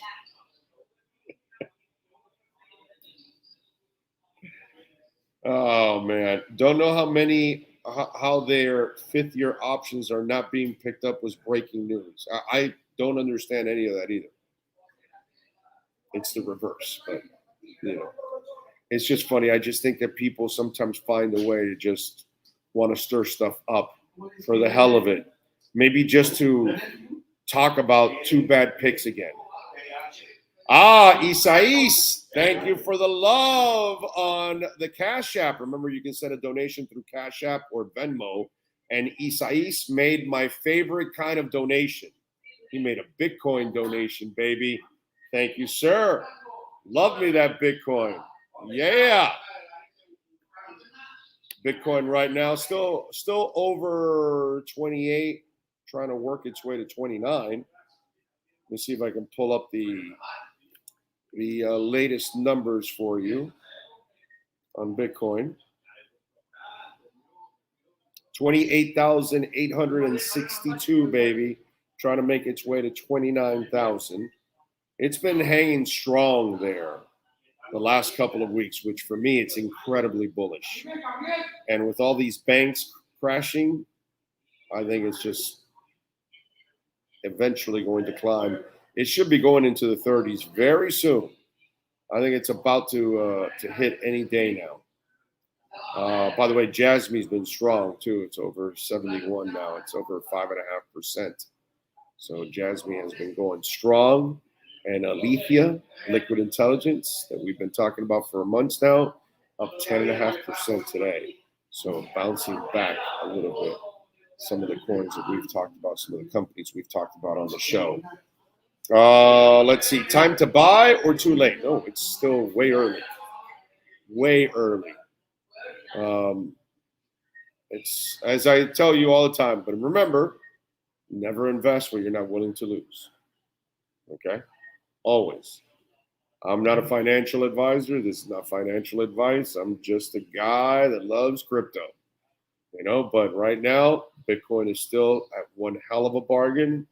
And before we're about 337 days, I think, from the halving next year. And you're going to see a bullish run coming up where it's going to go into the 30s. And I think it'll be closer to 50 by the end of the year. But when we get closer to the halving in April, and you're going to see this thing explode and it's going to go to 6 digits. I'm just telling you. And you'll never see these numbers again. But right now, Matic Polygon under $1 is a steal at 98 cents. Cardano at 38, which you could have gotten it around 33, 34 cents a couple of weeks ago, but it's gone up. But it went all the way up to like 41. Now it's dropped to 38. It's still a bargain. Cosmos at 10.94 is a steal. Immutable X that I freaking love. It's at 90 cents right now. Scoop it up. Chainlink, it's just under $7. It's a pretty good deal there. Also, it's a slow mover, but it's going to be a dominant force. I think when it's all said and done, Chainlink will be over $100. I'm serious. I'm not joking.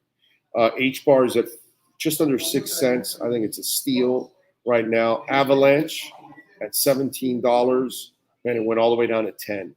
Okay, this thing was in the 50s or the 60s. So, and I think it's going to go higher. Decentraland at 53 cents, I think, is a steal. Polkadot at 560 is a steal. Gala Games at 3.5 cents is an amazing deal right now. ApeCoin at 379. I love Illuvium, just under $50. It's at $49.97. Illuvium was closer to $2,000.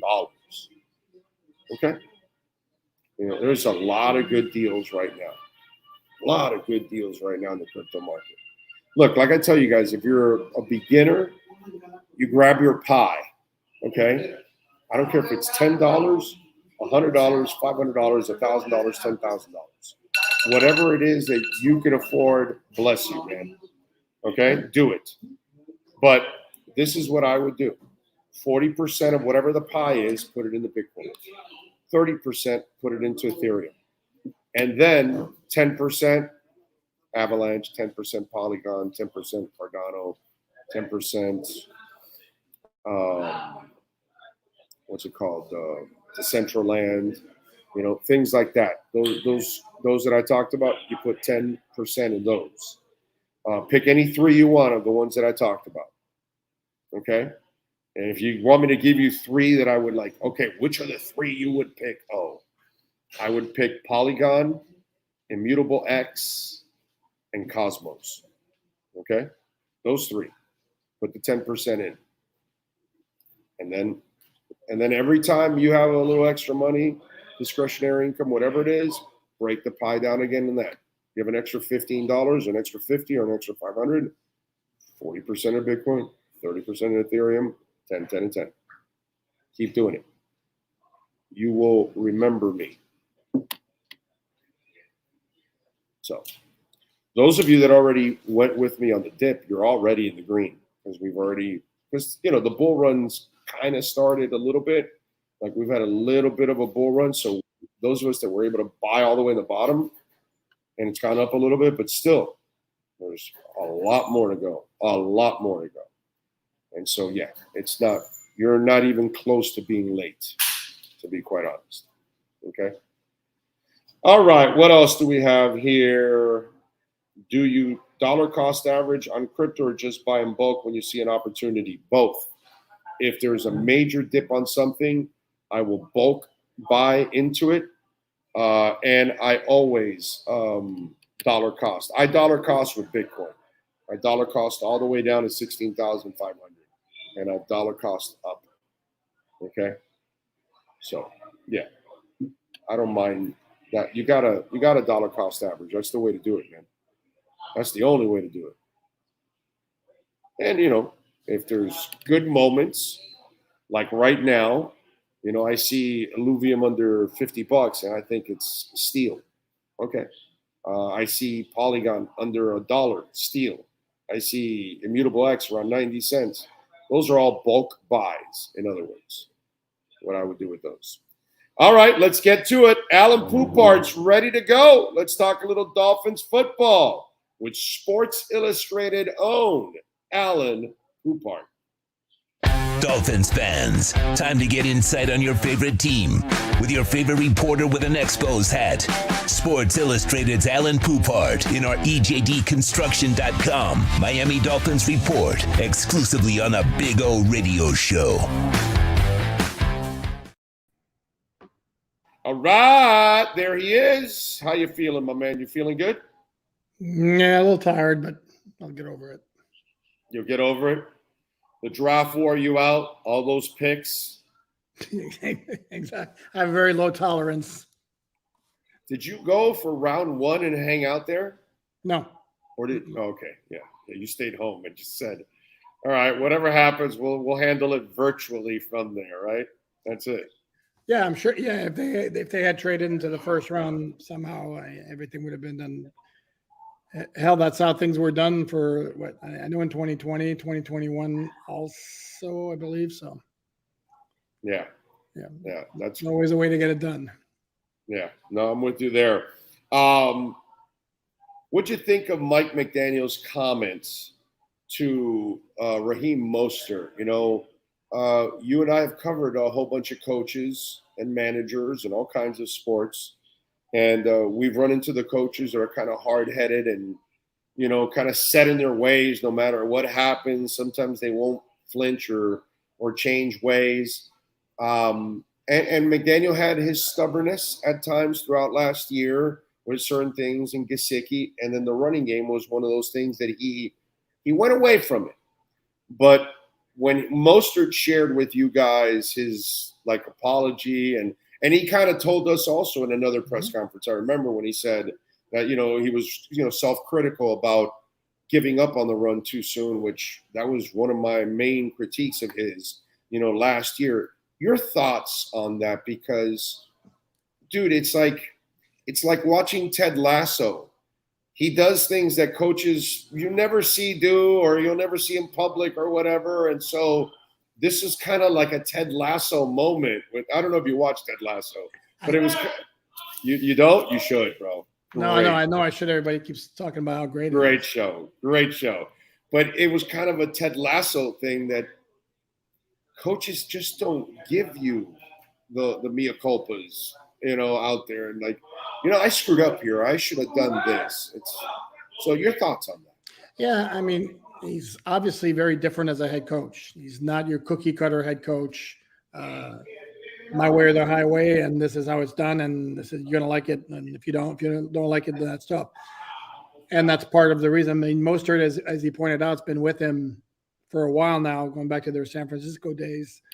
The two things that stand out to me as far as that's concerned that I keep thinking about is, number one, it's great that he said it. Now let's see in 2023 if he's going to stick to his word. That's number one. And then number two, we don't know for sure exactly how often that goes on, because it's not necessarily everybody who's going to reveal it. It's possible that other coaches have said kind of the same thing, but it goes along with McDaniel's personality, that he doesn't perceive himself as being bigger than the team or bigger than the game or bigger than anything. He's just a part of the equation, even though he's the key decision maker when it comes to the on-field product. And he told us, the media, this was at the owners' meetings, where he said that his one of his regrets was he didn't stick with the running game enough. So that he would tell Raheem Mostert, and that Mostert would be comfortable enough to relay that. Again, that goes. It's Poop. It's breaking up badly. Where it's hard to really understand. Is it just me, Sean, or is it going overall breaking down? It's just me. Huh? It might just be you, because I heard Poop Bart the whole time. Everything was good. Okay. All right. So then I can't understand what the hell is there a closed caption here on this thing? Can I see the bitch here? Can't do that. Oh, okay. All right, Poop. I'm sorry. So you're gonna have to, if you can, repeat it again for me. I'm sorry. No, I was saying that, number one, it typifies the kind of coach and kind of guy that Mike McDaniel is, that he doesn't put himself above the team. He's not bigger than the team, not bigger than the game. He's the one who's the key decision maker for the operation on the field. But he's not one of those guys where, it's my voice and nobody else's. And then the other part that I mentioned is that, of course, now the key point is whether he's going to stick to what he said to us at the owners' meetings, and as well as what he told Mostert. Yeah, I think he will, because, again, he's different than your average coach that would do something like that. I think he understands that what he did was wrong, that he could have helped his team out. He could have helped his quarterback out, all of those things, especially the offensive line, the confidence.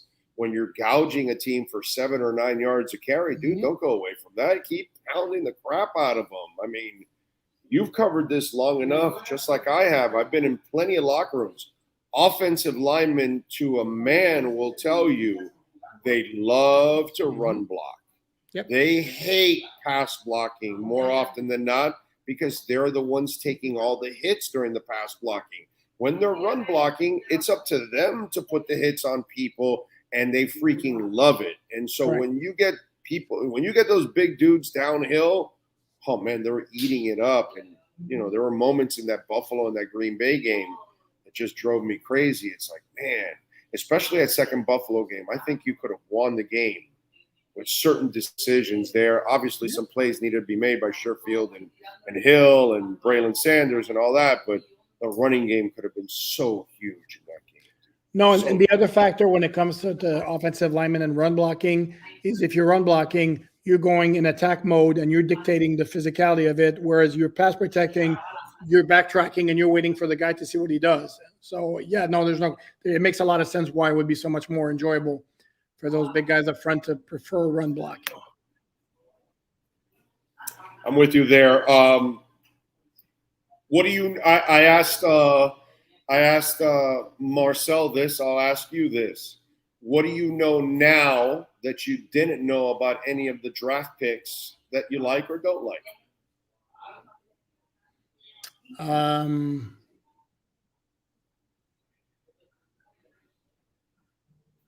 No, I mean, I've had a pretty good beat on those guys, pretty much all along. I still maintain, to me, it's like they need to get immediate contributions from both Cam Smith and Devon Chain. They cannot have a repeat of what happened last year. And I understand it's fine to build a foundation and those guys contribute in the future. That's all great and dandy. They cannot have another situation where they get nothing out of their rookie class. And the other factor why it should be expected that they contribute is the transition from college to the NFL is a lot easier at running back and at cornerback than it would be a linebacker and wide receiver, for example. And that's why you see like running backs when the position where you will see usually this is where your rookies make the biggest impact. And then cornerbacks, a lot of guys make a very quick impact at cornerback, again, more so than a lot of different positions. Okay. I'll put you in a terrible spot. Is there something you like about the undrafted guys? You want to go out on a limb on any of these guys? The guy from USC intrigues me. Had some injury issues a little bit, but he's a player. What's that noise in the background? And there's a big opportunity for him to earn a roster spot if he can show up. And another one that interests me also is one of the guys coming in on a tryout is a guard from Wyoming. His name escapes me at the moment, who was around long enough at Wyoming to actually have played with Josh Allen. He's not a rookie free agent. Really? He's a tryout guy. Yeah. Oh, okay. Okay. All right. I'm looking at the list here to see if I see a Wyoming guy, but it might be. Yeah, I just published a story this afternoon, and again, I was typing out the 20 UDFAs plus the tryout guys. But shit, he was like a red shirt, right? When Josh was there, because this is like year 5 coming in? 8, 9, 10, 11. No, Josh Allen's been in the NFL for 5 years. Yeah, it's going to be right. This is 5 years. Yeah. Yeah. So he must have been like a red shirt freshman or something. A red shirt, and then he took the COVID year, and then right. One of those 6-year guys. Right. Yeah, I forgot about the COVID thing that they gave him an extra year for the COVID guys. I forgot about that. Okay. All right. That's why, because I'm wondering, because they have forced me now, like the Miami Heat. You used to have Summer League, and you're like, gives a shit about Summer League. Maybe there's a veteran that was injured or a young guy from a draft pick the year before that was banged up and goes to Summer League, and maybe, okay, whatever. But with the Heat, you got to pay attention to Summer League because they find guys that become part of starter, rotation, whatever, so it's fun now. Well, guess what? These guys are making undrafted part of the draft fun because, okay, who's the Needham? Who's the Tro Williams? Who's the Zach Sealer? Who's the Cater Kovu? It's like the Tanner Connor kid came out of nowhere last year, and now we're this will be part 2 for Tanner Connor to see, hey, can you build on it? Those kind of things. So that's why I ask you, because I'm expecting 1 or 2 of these guys to kind of surprise me from here on out. No, without question. And one of the things you'd look at normally is the guaranteed money they gave those UDFAs. Yeah. And then but then so this year you got Peely got 100,000 guaranteed, and then Ethan Bonner, the cornerback from Stanford, got, I believe it's 80,000 guaranteed. But if you look back to last year, Cater got 40,000, and Kalen Deesh, who was an offensive lineman, school escapes me right now. I want to say maybe Northern Illinois, got 140,000. Oh, no, I'm sorry. It was from Arizona State. So the expectation were there. You give that kind of guaranteed money to a UDFA, you have high hopes for him. He didn't pan out. So clearly, there's going to be a couple of those guys who are going to flash. It's not going to be during rookie mini camp where all we're going to see anyway probably is just stretching and position stuff. It's going to be in training camp, and obviously we're going to be paying attention to those guys, and there's going to be a couple of them who are going to flash. It happens every summer. I can go all the way back to Devon Bess, who's a rookie free agent from Hawaii. The dude was open all training camp. I was like, how the hell did this guy not get drafted? The list goes on and on. That you're right. Although, but lately, it just seems like there's more of them now. Lately, it just seems like they're. You're right. The Devon Besses ones would trickle in every once in a while, but there seems to be like little waves now that come every year with these guys. It's 2 or 3 guys that kind of catch your eye. So that's why I wanted to ask to see if there's anything else that maybe you found out about some of these young guys overall. You got a pick for me in the Kentucky Derby? That's horse racing, right? Yeah, no, I got a pick for Secretariat. Last time I checked. Okay. Secretariat. Greatest athlete of all time. That's the GOAT. That's the GOAT. All right. All right. All right. The real question I have for you, and this is a subject I can actually have a conversation with you on because you're very good at it. Why is Kate Bush a Hall of Fame nominee? I'll be honest with you. I don't know enough of her music. I know she is very, very, very highly thought of. I'd like to know why Supertramp is not a Hall of Fame nominee personally, but that's or just a Hall of Fame, period. Not correct. Nominee. Get their asses in there, inductee. So Kate Bush, Sheryl Crow, Missy Elliott, George Michael, Willie Nelson, Rage Against the Machine, The Spinners, DJ Kool Herc, Link Ray, Shaka Khan, Al Cooper, Bernie Taupin, and Don Cornelius. Although I think Cooper, Taupin, and Cornelius are up for an award. It's Khan, Taupin, and Cornelius. Khan, I think, is already in the Hall of Fame. Okay. But they're up for an individual award. But out of the other ones, who would you put in the Hall of Fame out of that group? Who is worthy? Bernie Taupin. I mean, Jesus. Oh, no, you said he's up for an award. Sorry. He's already in there, right? Yeah. As a songwriter. Yeah, songwriter. Give me the list again. I forget. Kate Bush, Sheryl Crow, Missy Elliott. Well, how about this? Kate Bush, yay or nay? Nay. Okay. Sheryl Crow, yay or nay? She's got a lot of good stuff. But again, this is my own personal preference. I like Sheryl Crow's music. I had like 4 of her CDs. So I think she deserves to get in it. Now, are there 50 people that I'd put in front of her? Yeah.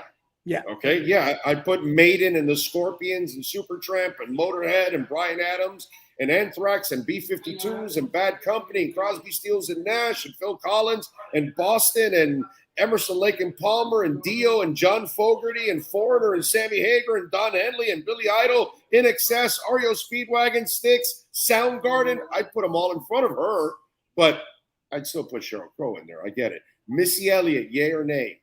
I don't know her. I'm not familiar. I know I'm not familiar with her music, to be honest with you. Rap wise, she deserves to be. Okay, there you go. She's a beast.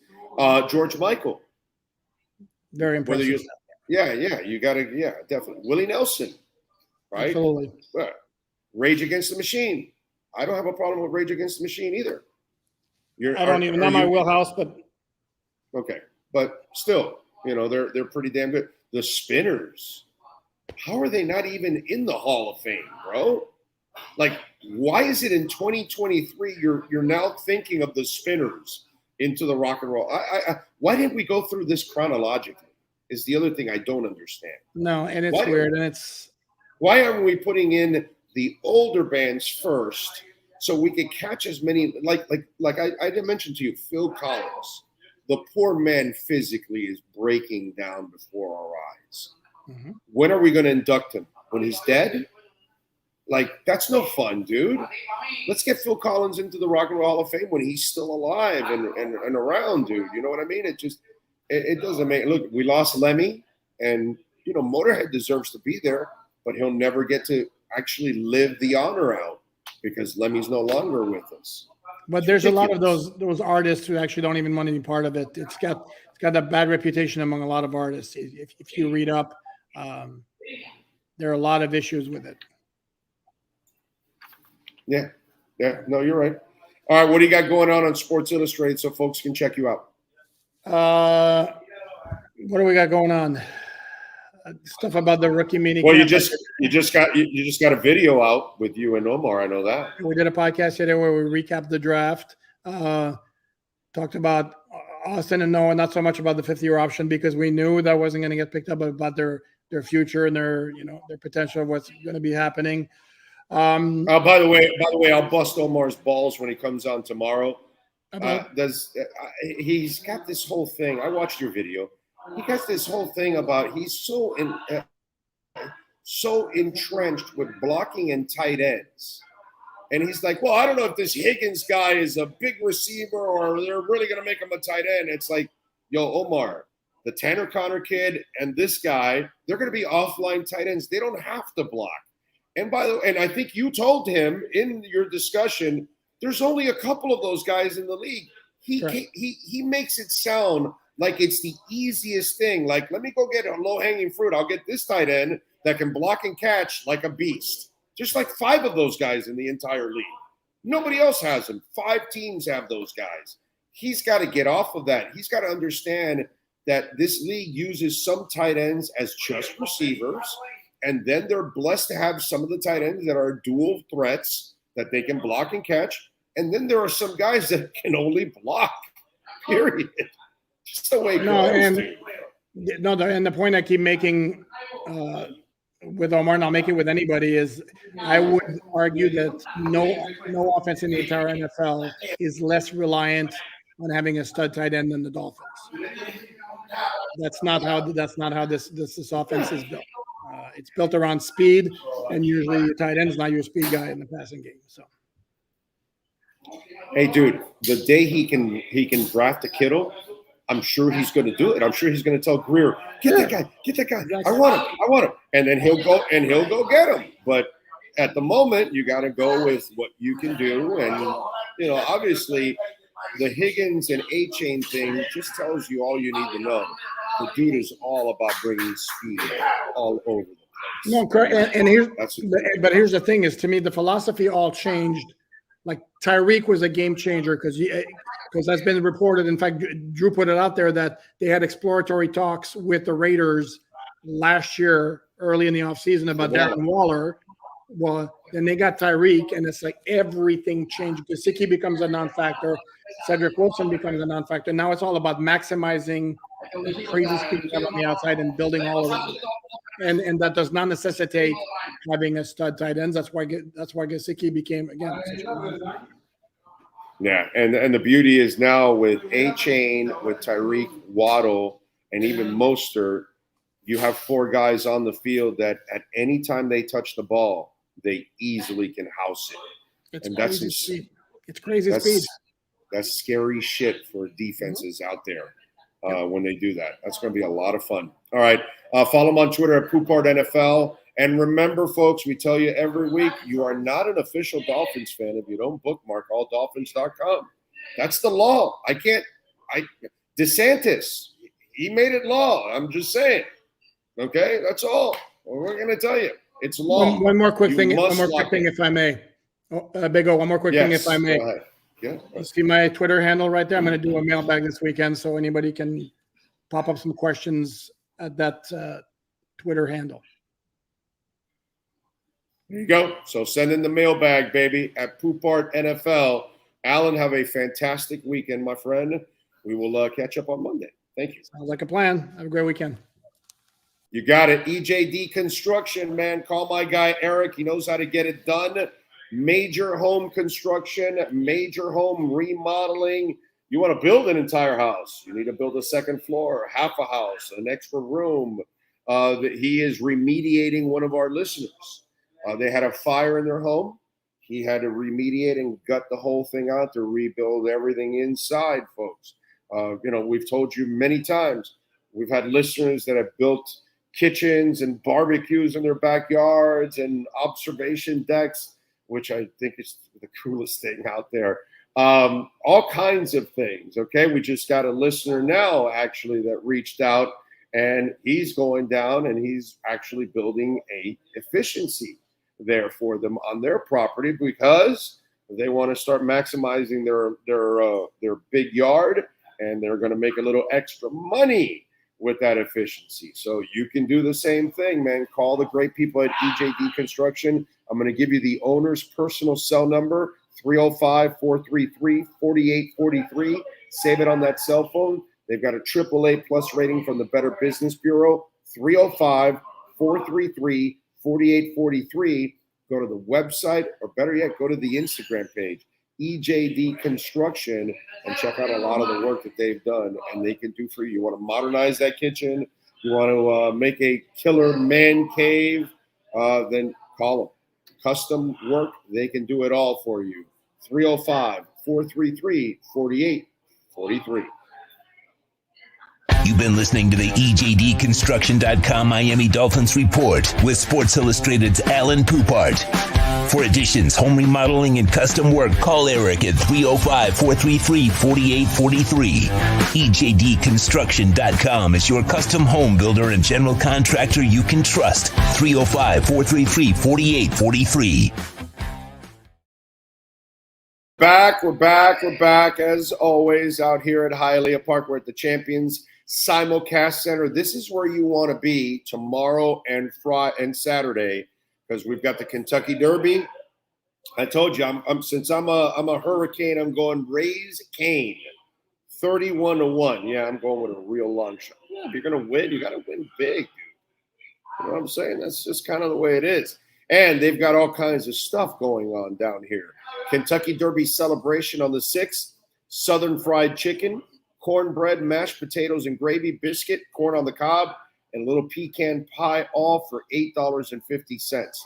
It's a steal, man. Come on out here with the fellas. Bring that special lady. Enjoy the gaming action. You can watch the races and wager on the races all at the same time. We've got windows here at the Champions Simulcast Center. We've got windows where you can wager on over at the casino too. You can be hanging out, playing a little blackjack or anything like that or poker, that is, while you're watching the race too at the same time. And you can go have the food and everything. They got all kinds of stuff.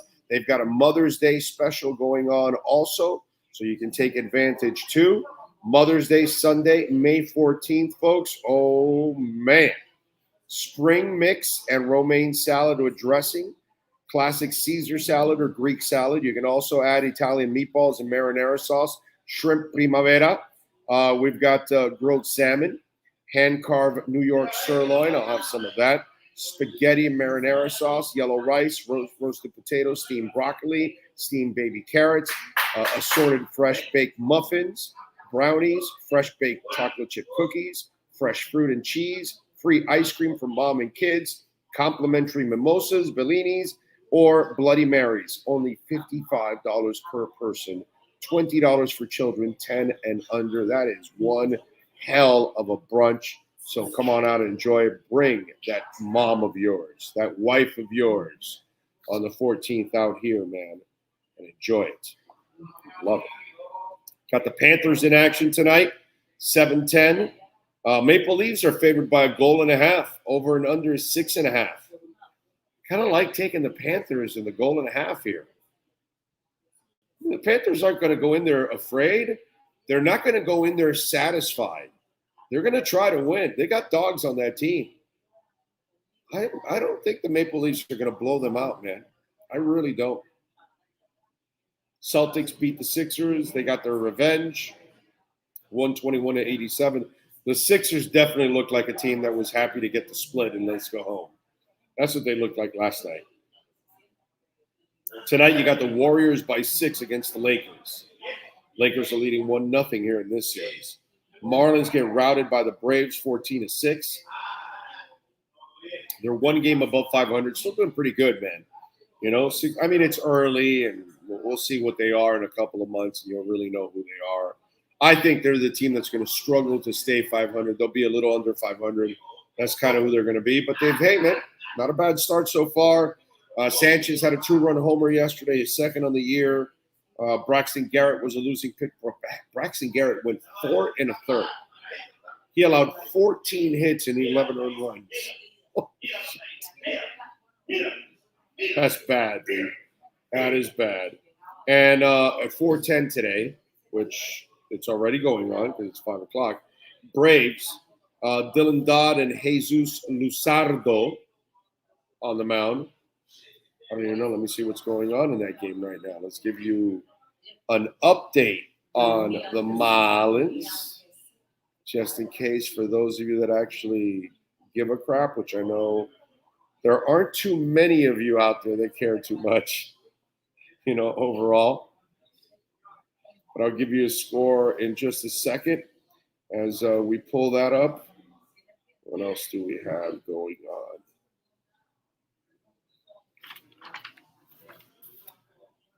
By the way, I saw in, speaking of music, there's a rapper by the name of Young Miami. She's a female. And she wants everybody to know that she's bisexual and that she would smash. Okay. What was her name now? Damn it. What's the name of the female rapper?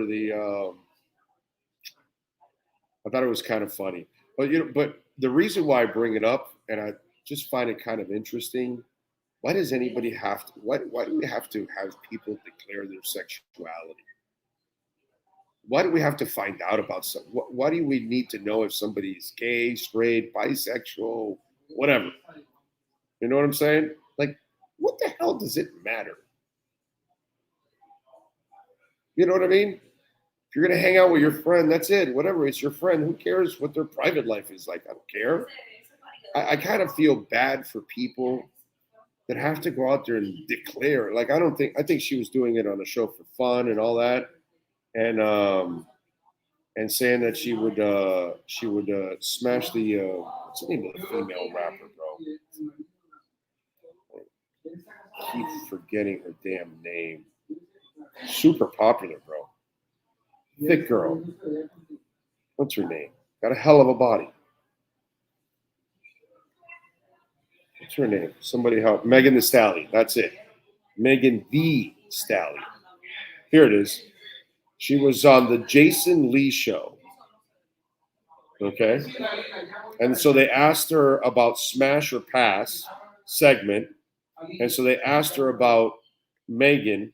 And she goes, I'd smash that all day and tomorrow, Young admitted. Megan, just like me. She really can, like, take me up and throw me down. That's what she says. But I kind of trip out with the people that have to go and declare themselves, whatever they are or whatever. I kind of find that, like, sad, really. Like, it shouldn't be your business. Like, why should I give a shit what your interest is? You know what I mean? It's kind of weird. I find it so strange. And then we force some people to be like that. We force them to have to, say who they are. I think that's kind of weak, to be quite honest. So got that.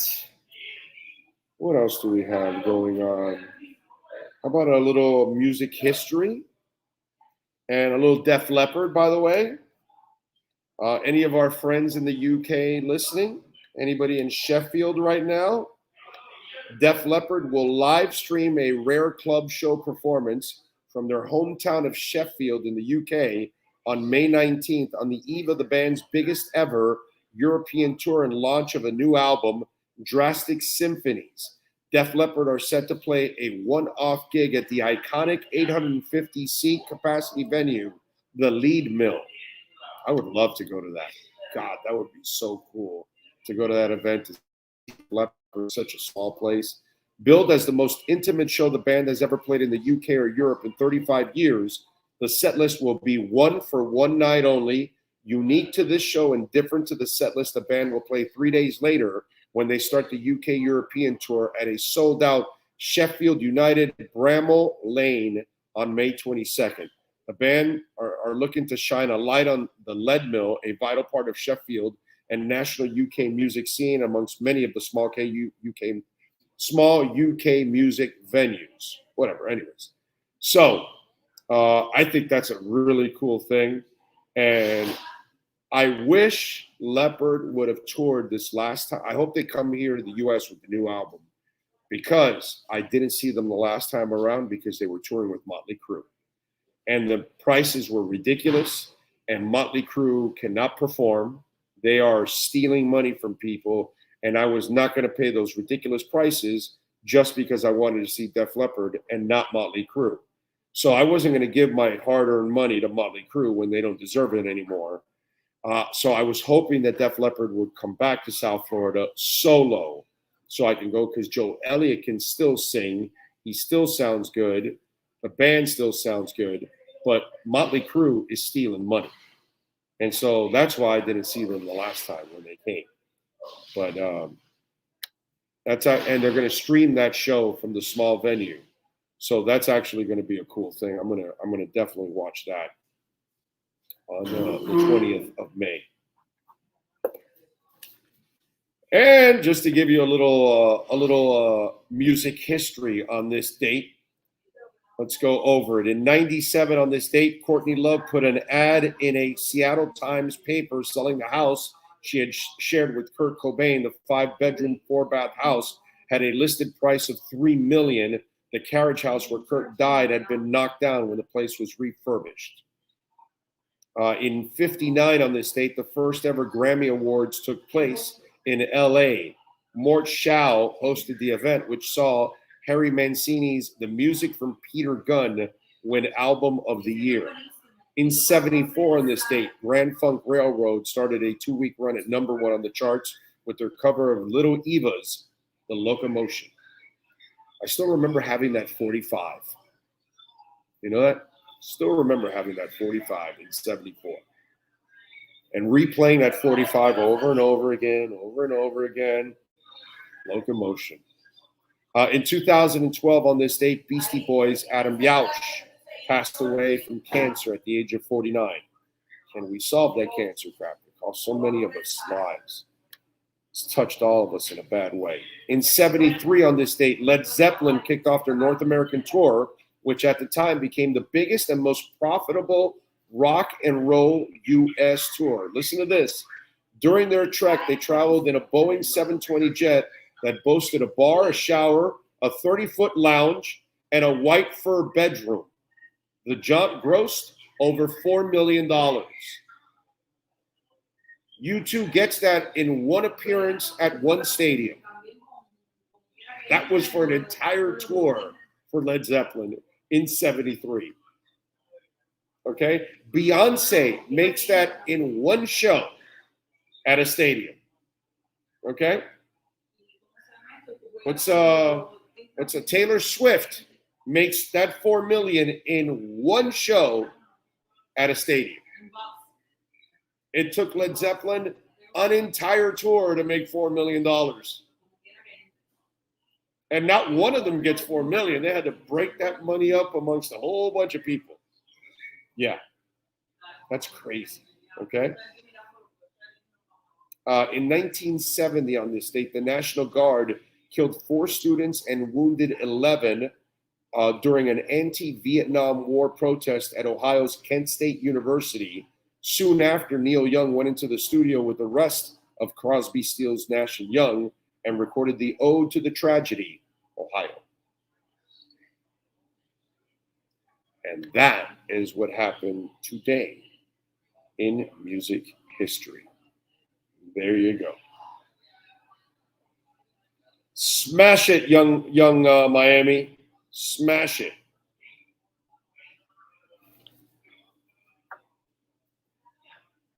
She just broke up with Diddy, too. It's probably where the flexibility came for her. Anyway, Dak Prescott. Dak Prescott I thought said something very interesting, incredibly interesting. So Dak Prescott, he signed his 4-year, $160 million contract back in March of 2021. The deal runs through 2024. The Cowboys, by the way, would have saved some money doing Prescott's second contract sooner than later. They will save money doing his third contract sooner than later. Cowboys executive vice president Stephen Jones in February said that the team has a plan to ultimately extend Prescott's contract. So he was asked Wednesday about an extension after the recent deals for Lamar and Jalen and other quarterbacks. Prescott's $40 million annual average is tied for 8th amongst quarterbacks. He says, that's something I leave to the Cowboys and I leave to my agent. They got it done years ago when it was time to get it done. I trust in both of them. As Stephen has said, it might happen overnight. Who knows, right? But that's not any of my concern or in my thought process. Now, I got to tell you something. And, listen, the Cowboys are not necessarily the brightest, franchise out there. Although lately, I got to say, they've done a much better job drafting. They really have. They put together a pretty damn good team. But here's my problem. And I've been a guy that hasn't really picked on Dak too much because I've given him time to develop, and then I wanted to see him in certain moments, key moments. And I've seen it over the last couple of years, and I haven't been convinced that he's got that it factor. He reminds me a lot of a front-running quarterback. While he's better than Ryan Tannehill as a passer, he is a lot like Ryan Tannehill, that he's really good with a lead, but with a deficit and with adversity, I don't find him to be very clutch or very good in those moments. I wouldn't extend him. I would do everything I can to go try and draft another one and develop him before I have to extend that guy. Because extending Dak Prescott is a lot like extending Kirk Cousins. Sure, you got a serviceable quarterback. He can do a decent job for you with a really dominant team like the Bucks of 01 or 04, 03 or whatever, 03, right? And then the Ravens of 01 or the Broncos of 16 or whatever. Yeah, you give me a super dominant team. Maybe Prescott or Cousins can win a Super Bowl and just be a facilitator. But if I need a guy that's going to be a difference maker, a clutch guy, a guy that has to handle adversity, put it this way. Are you ready for this? And let me see how many of you feel like I do. I see 184 right now on the chat board. Are you ready? Baltimore Ravens are leading the Miami Dolphins by 21 points. Tua Tagovailoa brought you back, and you got the victory on the road. Does Dak Prescott bring you back? Because I say he doesn't. Yes or no? Go ahead. Let me see your answer. Yes or no? You tell me, because I saw clutchness in Tua coming off the bench in Alabama. And I've seen clutchness with Miami. And that 21-point comeback was a badass comeback. I don't think Dak Prescott can do that. How do you like them apples? So, listen, you want to extend Kirk Cousins or Dak Prescott, you go knock yourselves out, bro. You go ahead. I get it. If you can't find another quarterback, you hang with the one you got until you can find one better. And if that's the way you think, that's fantastic. But to me, Dak Prescott has proven to me he's not the answer. He's just a guy. He's not special at all. Good dude, a decent human being, just like Kirk Cousins. They're not going to get you in trouble. They're not going to get arrested off the field. All of that stuff. But on the field, is that it factor there with Dak Prescott? No, dude. No. He's Kirk Cousins. That's what I see. See what we got here.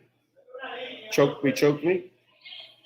Chase one says, hell no. Ray says, nope. Yes, against the Ravens, anybody could come back. Yeah, I don't think so. No way. Strafasi, I think Dak Prescott is nowhere near as good as Tua. I agree. Prescott poops in his pants in tight games. Exactly. Super V says, I don't think so. Cowboys look better with Cooper Rush. Let's be real. Absolutely not, says Dan B. Dak probably would fumble trying to force a play.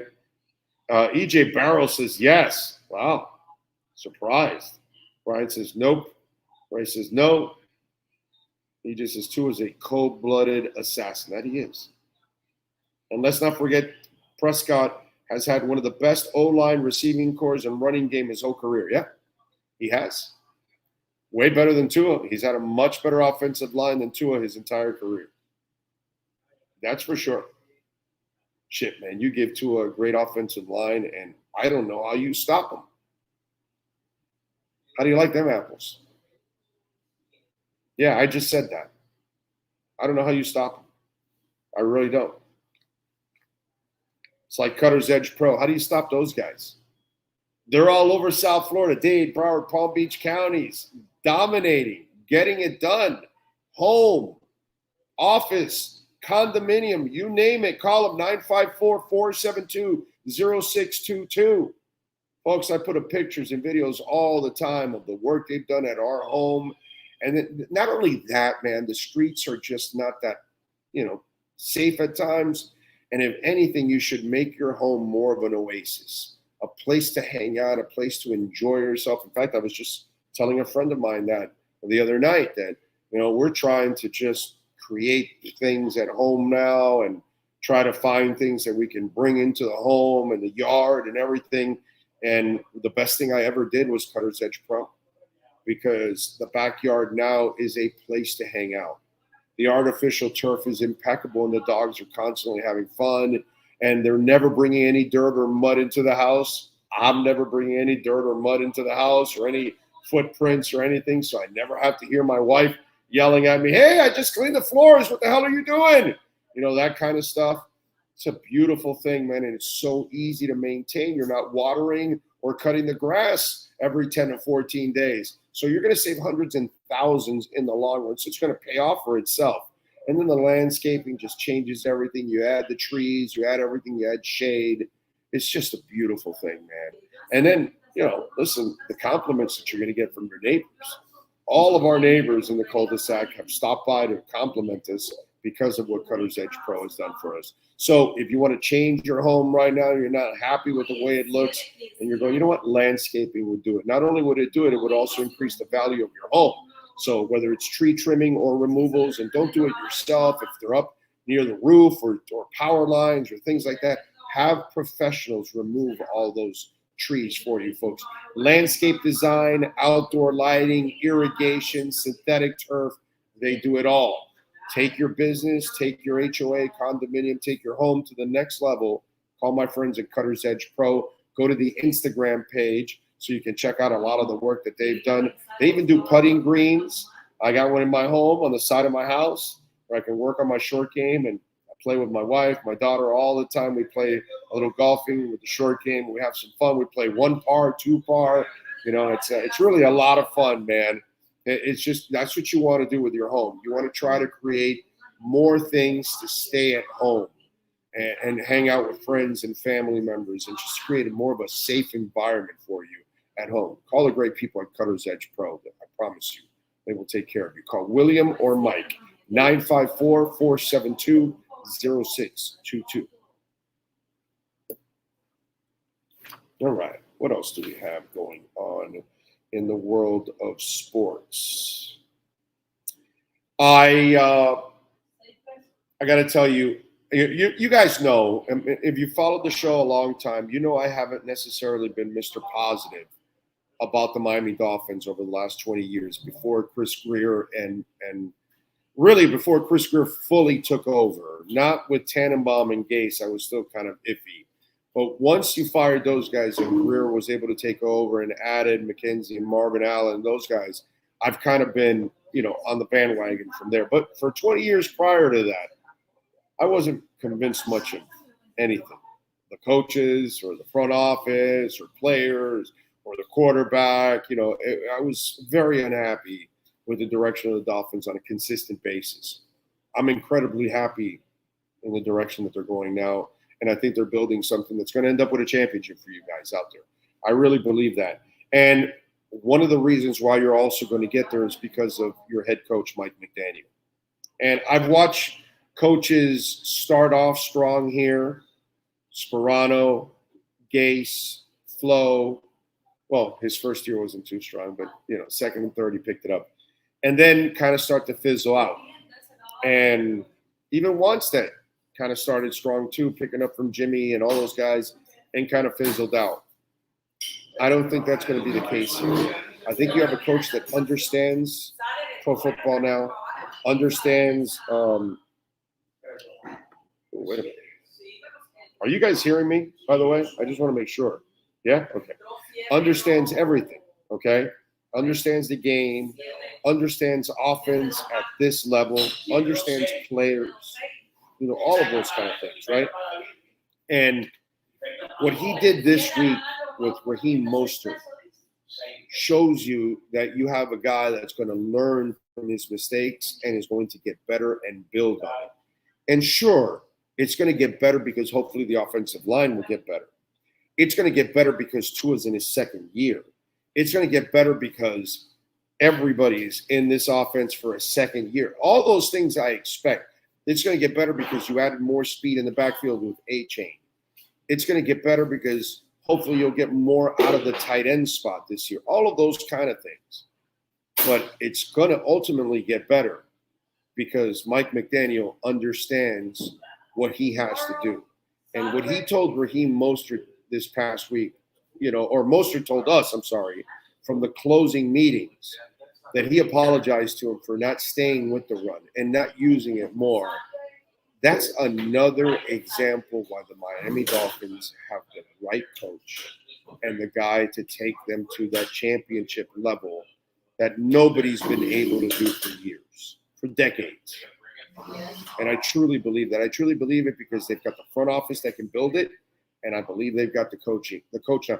And listen, by him getting Fangio this offseason, my God, it doesn't get any better than that because I'm not worried about offense.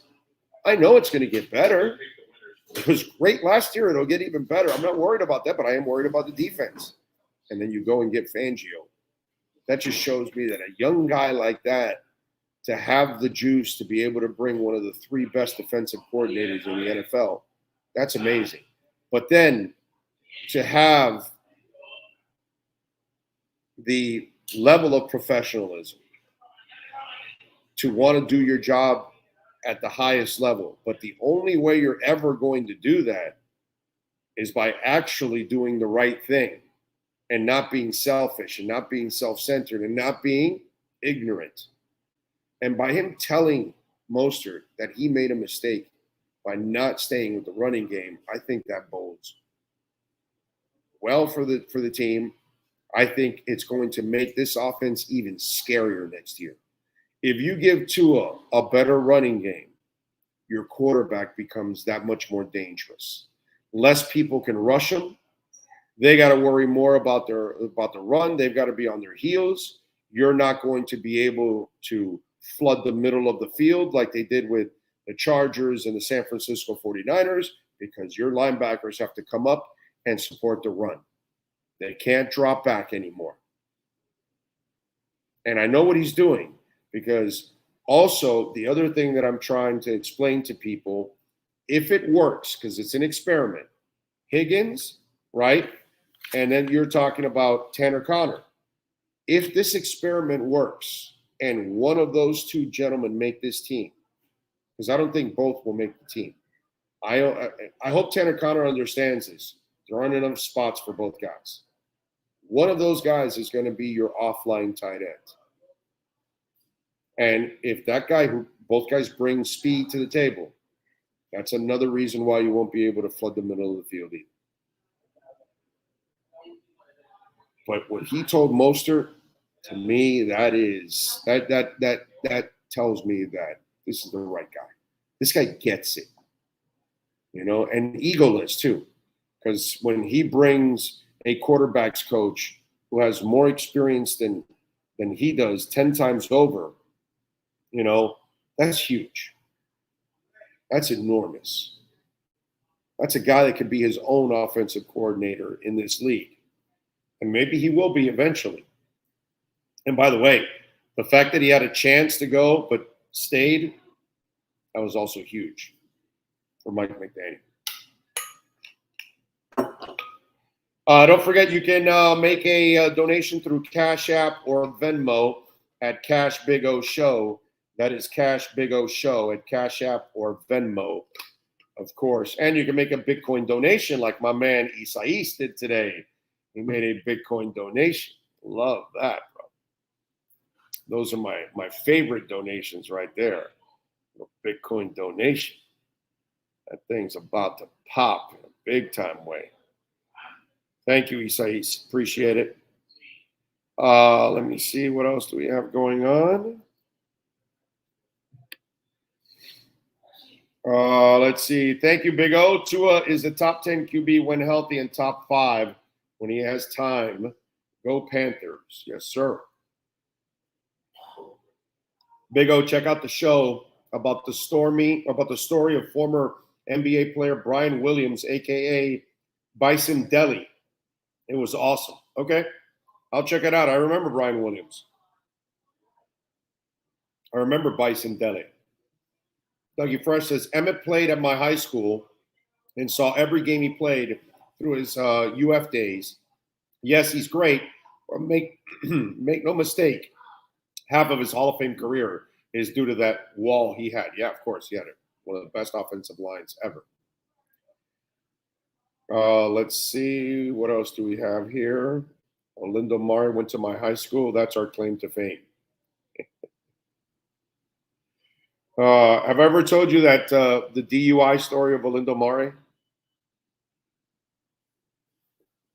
No, it was Stoyanovich. I'm sorry, Stoyanovich.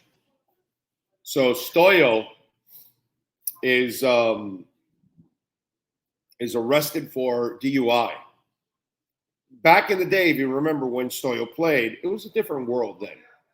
I remember when I was a senior in high school, I was coming back from a club called Backstreets with my girlfriend, and she was basically drunk, passed out in the seat next to me, and I was basically drunk driving in the seat next to her in my 280ZX. And so I was kind of falling asleep at the wheel, okay? It was like 1985. I'm 18 years old. And I wake up with the car about this far from the wall of the Palmetto. And you know how, whoa, it's straight out. And then before you know it, there's these little red and blue lights right behind me. Okay, this is 1985, not 2023. Guy pulls me over, says, all right, you guys been drinking and driving? Is she all right? Oh, no, she's tired. She's just sleeping. Your eyes are kind of bloodshot. Yeah, officer, yeah, I might have had a drink or two. You know. All right, let me see your license. All right, I'm going to give you a break. You're going to follow me to your house. Cops will never do that nowadays, okay? Because he pulled me over on the Palmetto, and I was close to 49th Street, right? So we were like at 122nd or something like that, maybe a little farther. But he goes, follow me. I'll guide you to the house. So sure enough, he guided us right to the house. I pulled in, he left, and then I pulled back out again. I had to take my girlfriend home. But anyway, so I got the break of a lifetime. And by the way, I was really nice. Okay, I was, okay, officer, yes, no problem, this, that. I wasn't really afraid of the officer. Okay? I'm afraid of my dad. That if I get arrested or car impounded and DUI or whatever, the ass kicking of all ass kickings was coming in 1985 on me. So trust me, back in those days, you're not afraid of authority. You were afraid of authority calling your parents. Okay, that's because, again, nowadays they call child services. Then you took a beating. That's just the way it goes. Okay, we didn't call child services. We came out better with it. We were fine with the beating. See, the difference between kids nowadays and kids then We did something wrong, and when we got our ass beat, we knew we deserved to get our ass beat. That's all. Kind of knew it. Now, these kids nowadays, they don't really understand that, but they did wrong. But anyway, as I digress, Stoyle gets pulled over. DUI, he's wasted. Cop checks his license. Again, we're in the 80s. Different time. Looks at the license, says, okay, yeah, I can tell you've been drinking a little. Listen, I'm going to give you a break, man. You need to go home right away, sober up, this, that. These are things that never happen in today's world. So he gives it, the guy takes off, and Stoyle also takes off. But then he said, you're drunk, right? Remember, he has an inkling that he is insulted. So he wants to give the cop a piece of his mind. So he goes back to track down the cop to give him a piece of his mind. Guess how that ended? Arrested. You got the break, and you were so inebriated, you didn't figure out, bro, it's the break. Leave. You go back. I want to give that cop a piece of my mind, because that's always going to work out, folks. Just want you to know. Yeah, every officer that pulls you up, just give them a piece of your mind. That's always great strategy. Oh, man. Let's see. Big O, did you see my earlier comment about the messy video from yesterday? Yeah, I heard something about that Saudis are putting together a deal. That sucks, dude. Is that what you said? Because I know I saw it somewhere. Maybe it was Frankie that sent it to me, or somebody sent it to me like, oh, look, oh, no shot of, or maybe it was you. I'm not sure.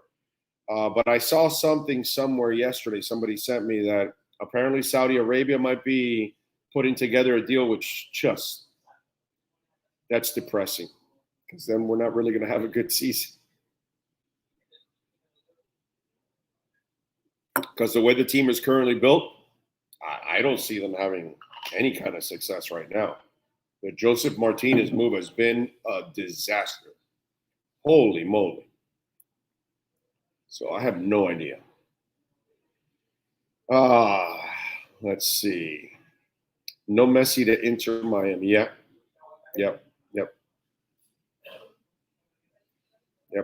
So that kind of sucks. I was hoping it was going to happen, man. I really was.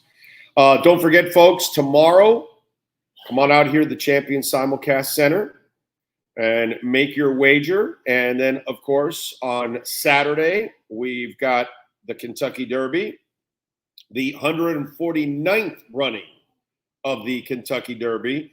And we got a hell of a celebration going on. And we've got also a great meal, too. Southern fried chicken, cornbread, mashed potatoes and gravy, biscuits, corn on the cob, pecan pie, all for $8. You can enjoy the mint juleps for $5 if you want to. And you know what? You should also, if you bring that special someone, have her wear that big ass hat too on Saturday. So that way, when she's having the mint julep and the big ass hat, that's it. That's all. You're going to feel like you're right there at the Kentucky Derby. And then tomorrow, today is May the 4th be with you, right? Today is all for us Star Wars geeks. But tomorrow is Cinco de Mayo. And of course, we are celebrating Cinco de Mayo right here at Hialeah Park. Beef tacos, you can get 3 of them for $6. Chicken tacos, 3 of them for $6. Shrimp tacos, 2 of them for $8. A chicken quesadilla or a beef quesadilla for only $5. Tortilla or plantain chips, $4. All items are served with guac, pico de gallo, and a little sour cream. You can have a Corona, a mint julep, or a margarita, all for only $5. Cinco, get it? Cinco, 5. There you go. You caught on, huh? Didn't you? You got it. That's what it's all about, baby. So now you've got the reasons why. Remember, we've got the loosest slots in the state. So now, you want to come over here. You want to bet on the race, right? Okay, the wife or the girlfriend, they love the slots machines. I'm telling you. So you can watch the race and wager and eat and all that, and she can be over at the slot machines, having a blast. That's it. The ladies love the slots. Plus, they're always giving stuff away and everything. So it's a blast over there. And again, this is documented. Hialeah Park has the loosest slots in the state. There's no other casino you're going to go to that pays out more than here at Hialeah Park. So you might win with a little horse racing. You might win with a little slots action. We've got the poker room out there with the captain's chairs, ladies serving you drinks, food. You got TVs everywhere, so you can catch up with all the sporting events. It's a beautiful thing, man. You're never out of it. And here's the other thing you can do. You can enjoy amazing architecture, because that's the beauty of coming out here to Hialeah Park. You can see a classic building that they don't make them like this anymore, man. It's such a beautiful place. You can also check it out. So you can enjoy yourself out here at Hialeah Park Casino. All right. We thank Marcel Louis-Jacques. We thank Alan Poupart, as always. We thank the man, the myth, the legend that is Sean Stanley. Getting it done. We always appreciate Sean. He is an absolute stud. We will see you tomorrow at 10 a.m. We'll be in studio getting it done, ready to rock and roll. We will see you same time, same place, same back channel. Have a great one.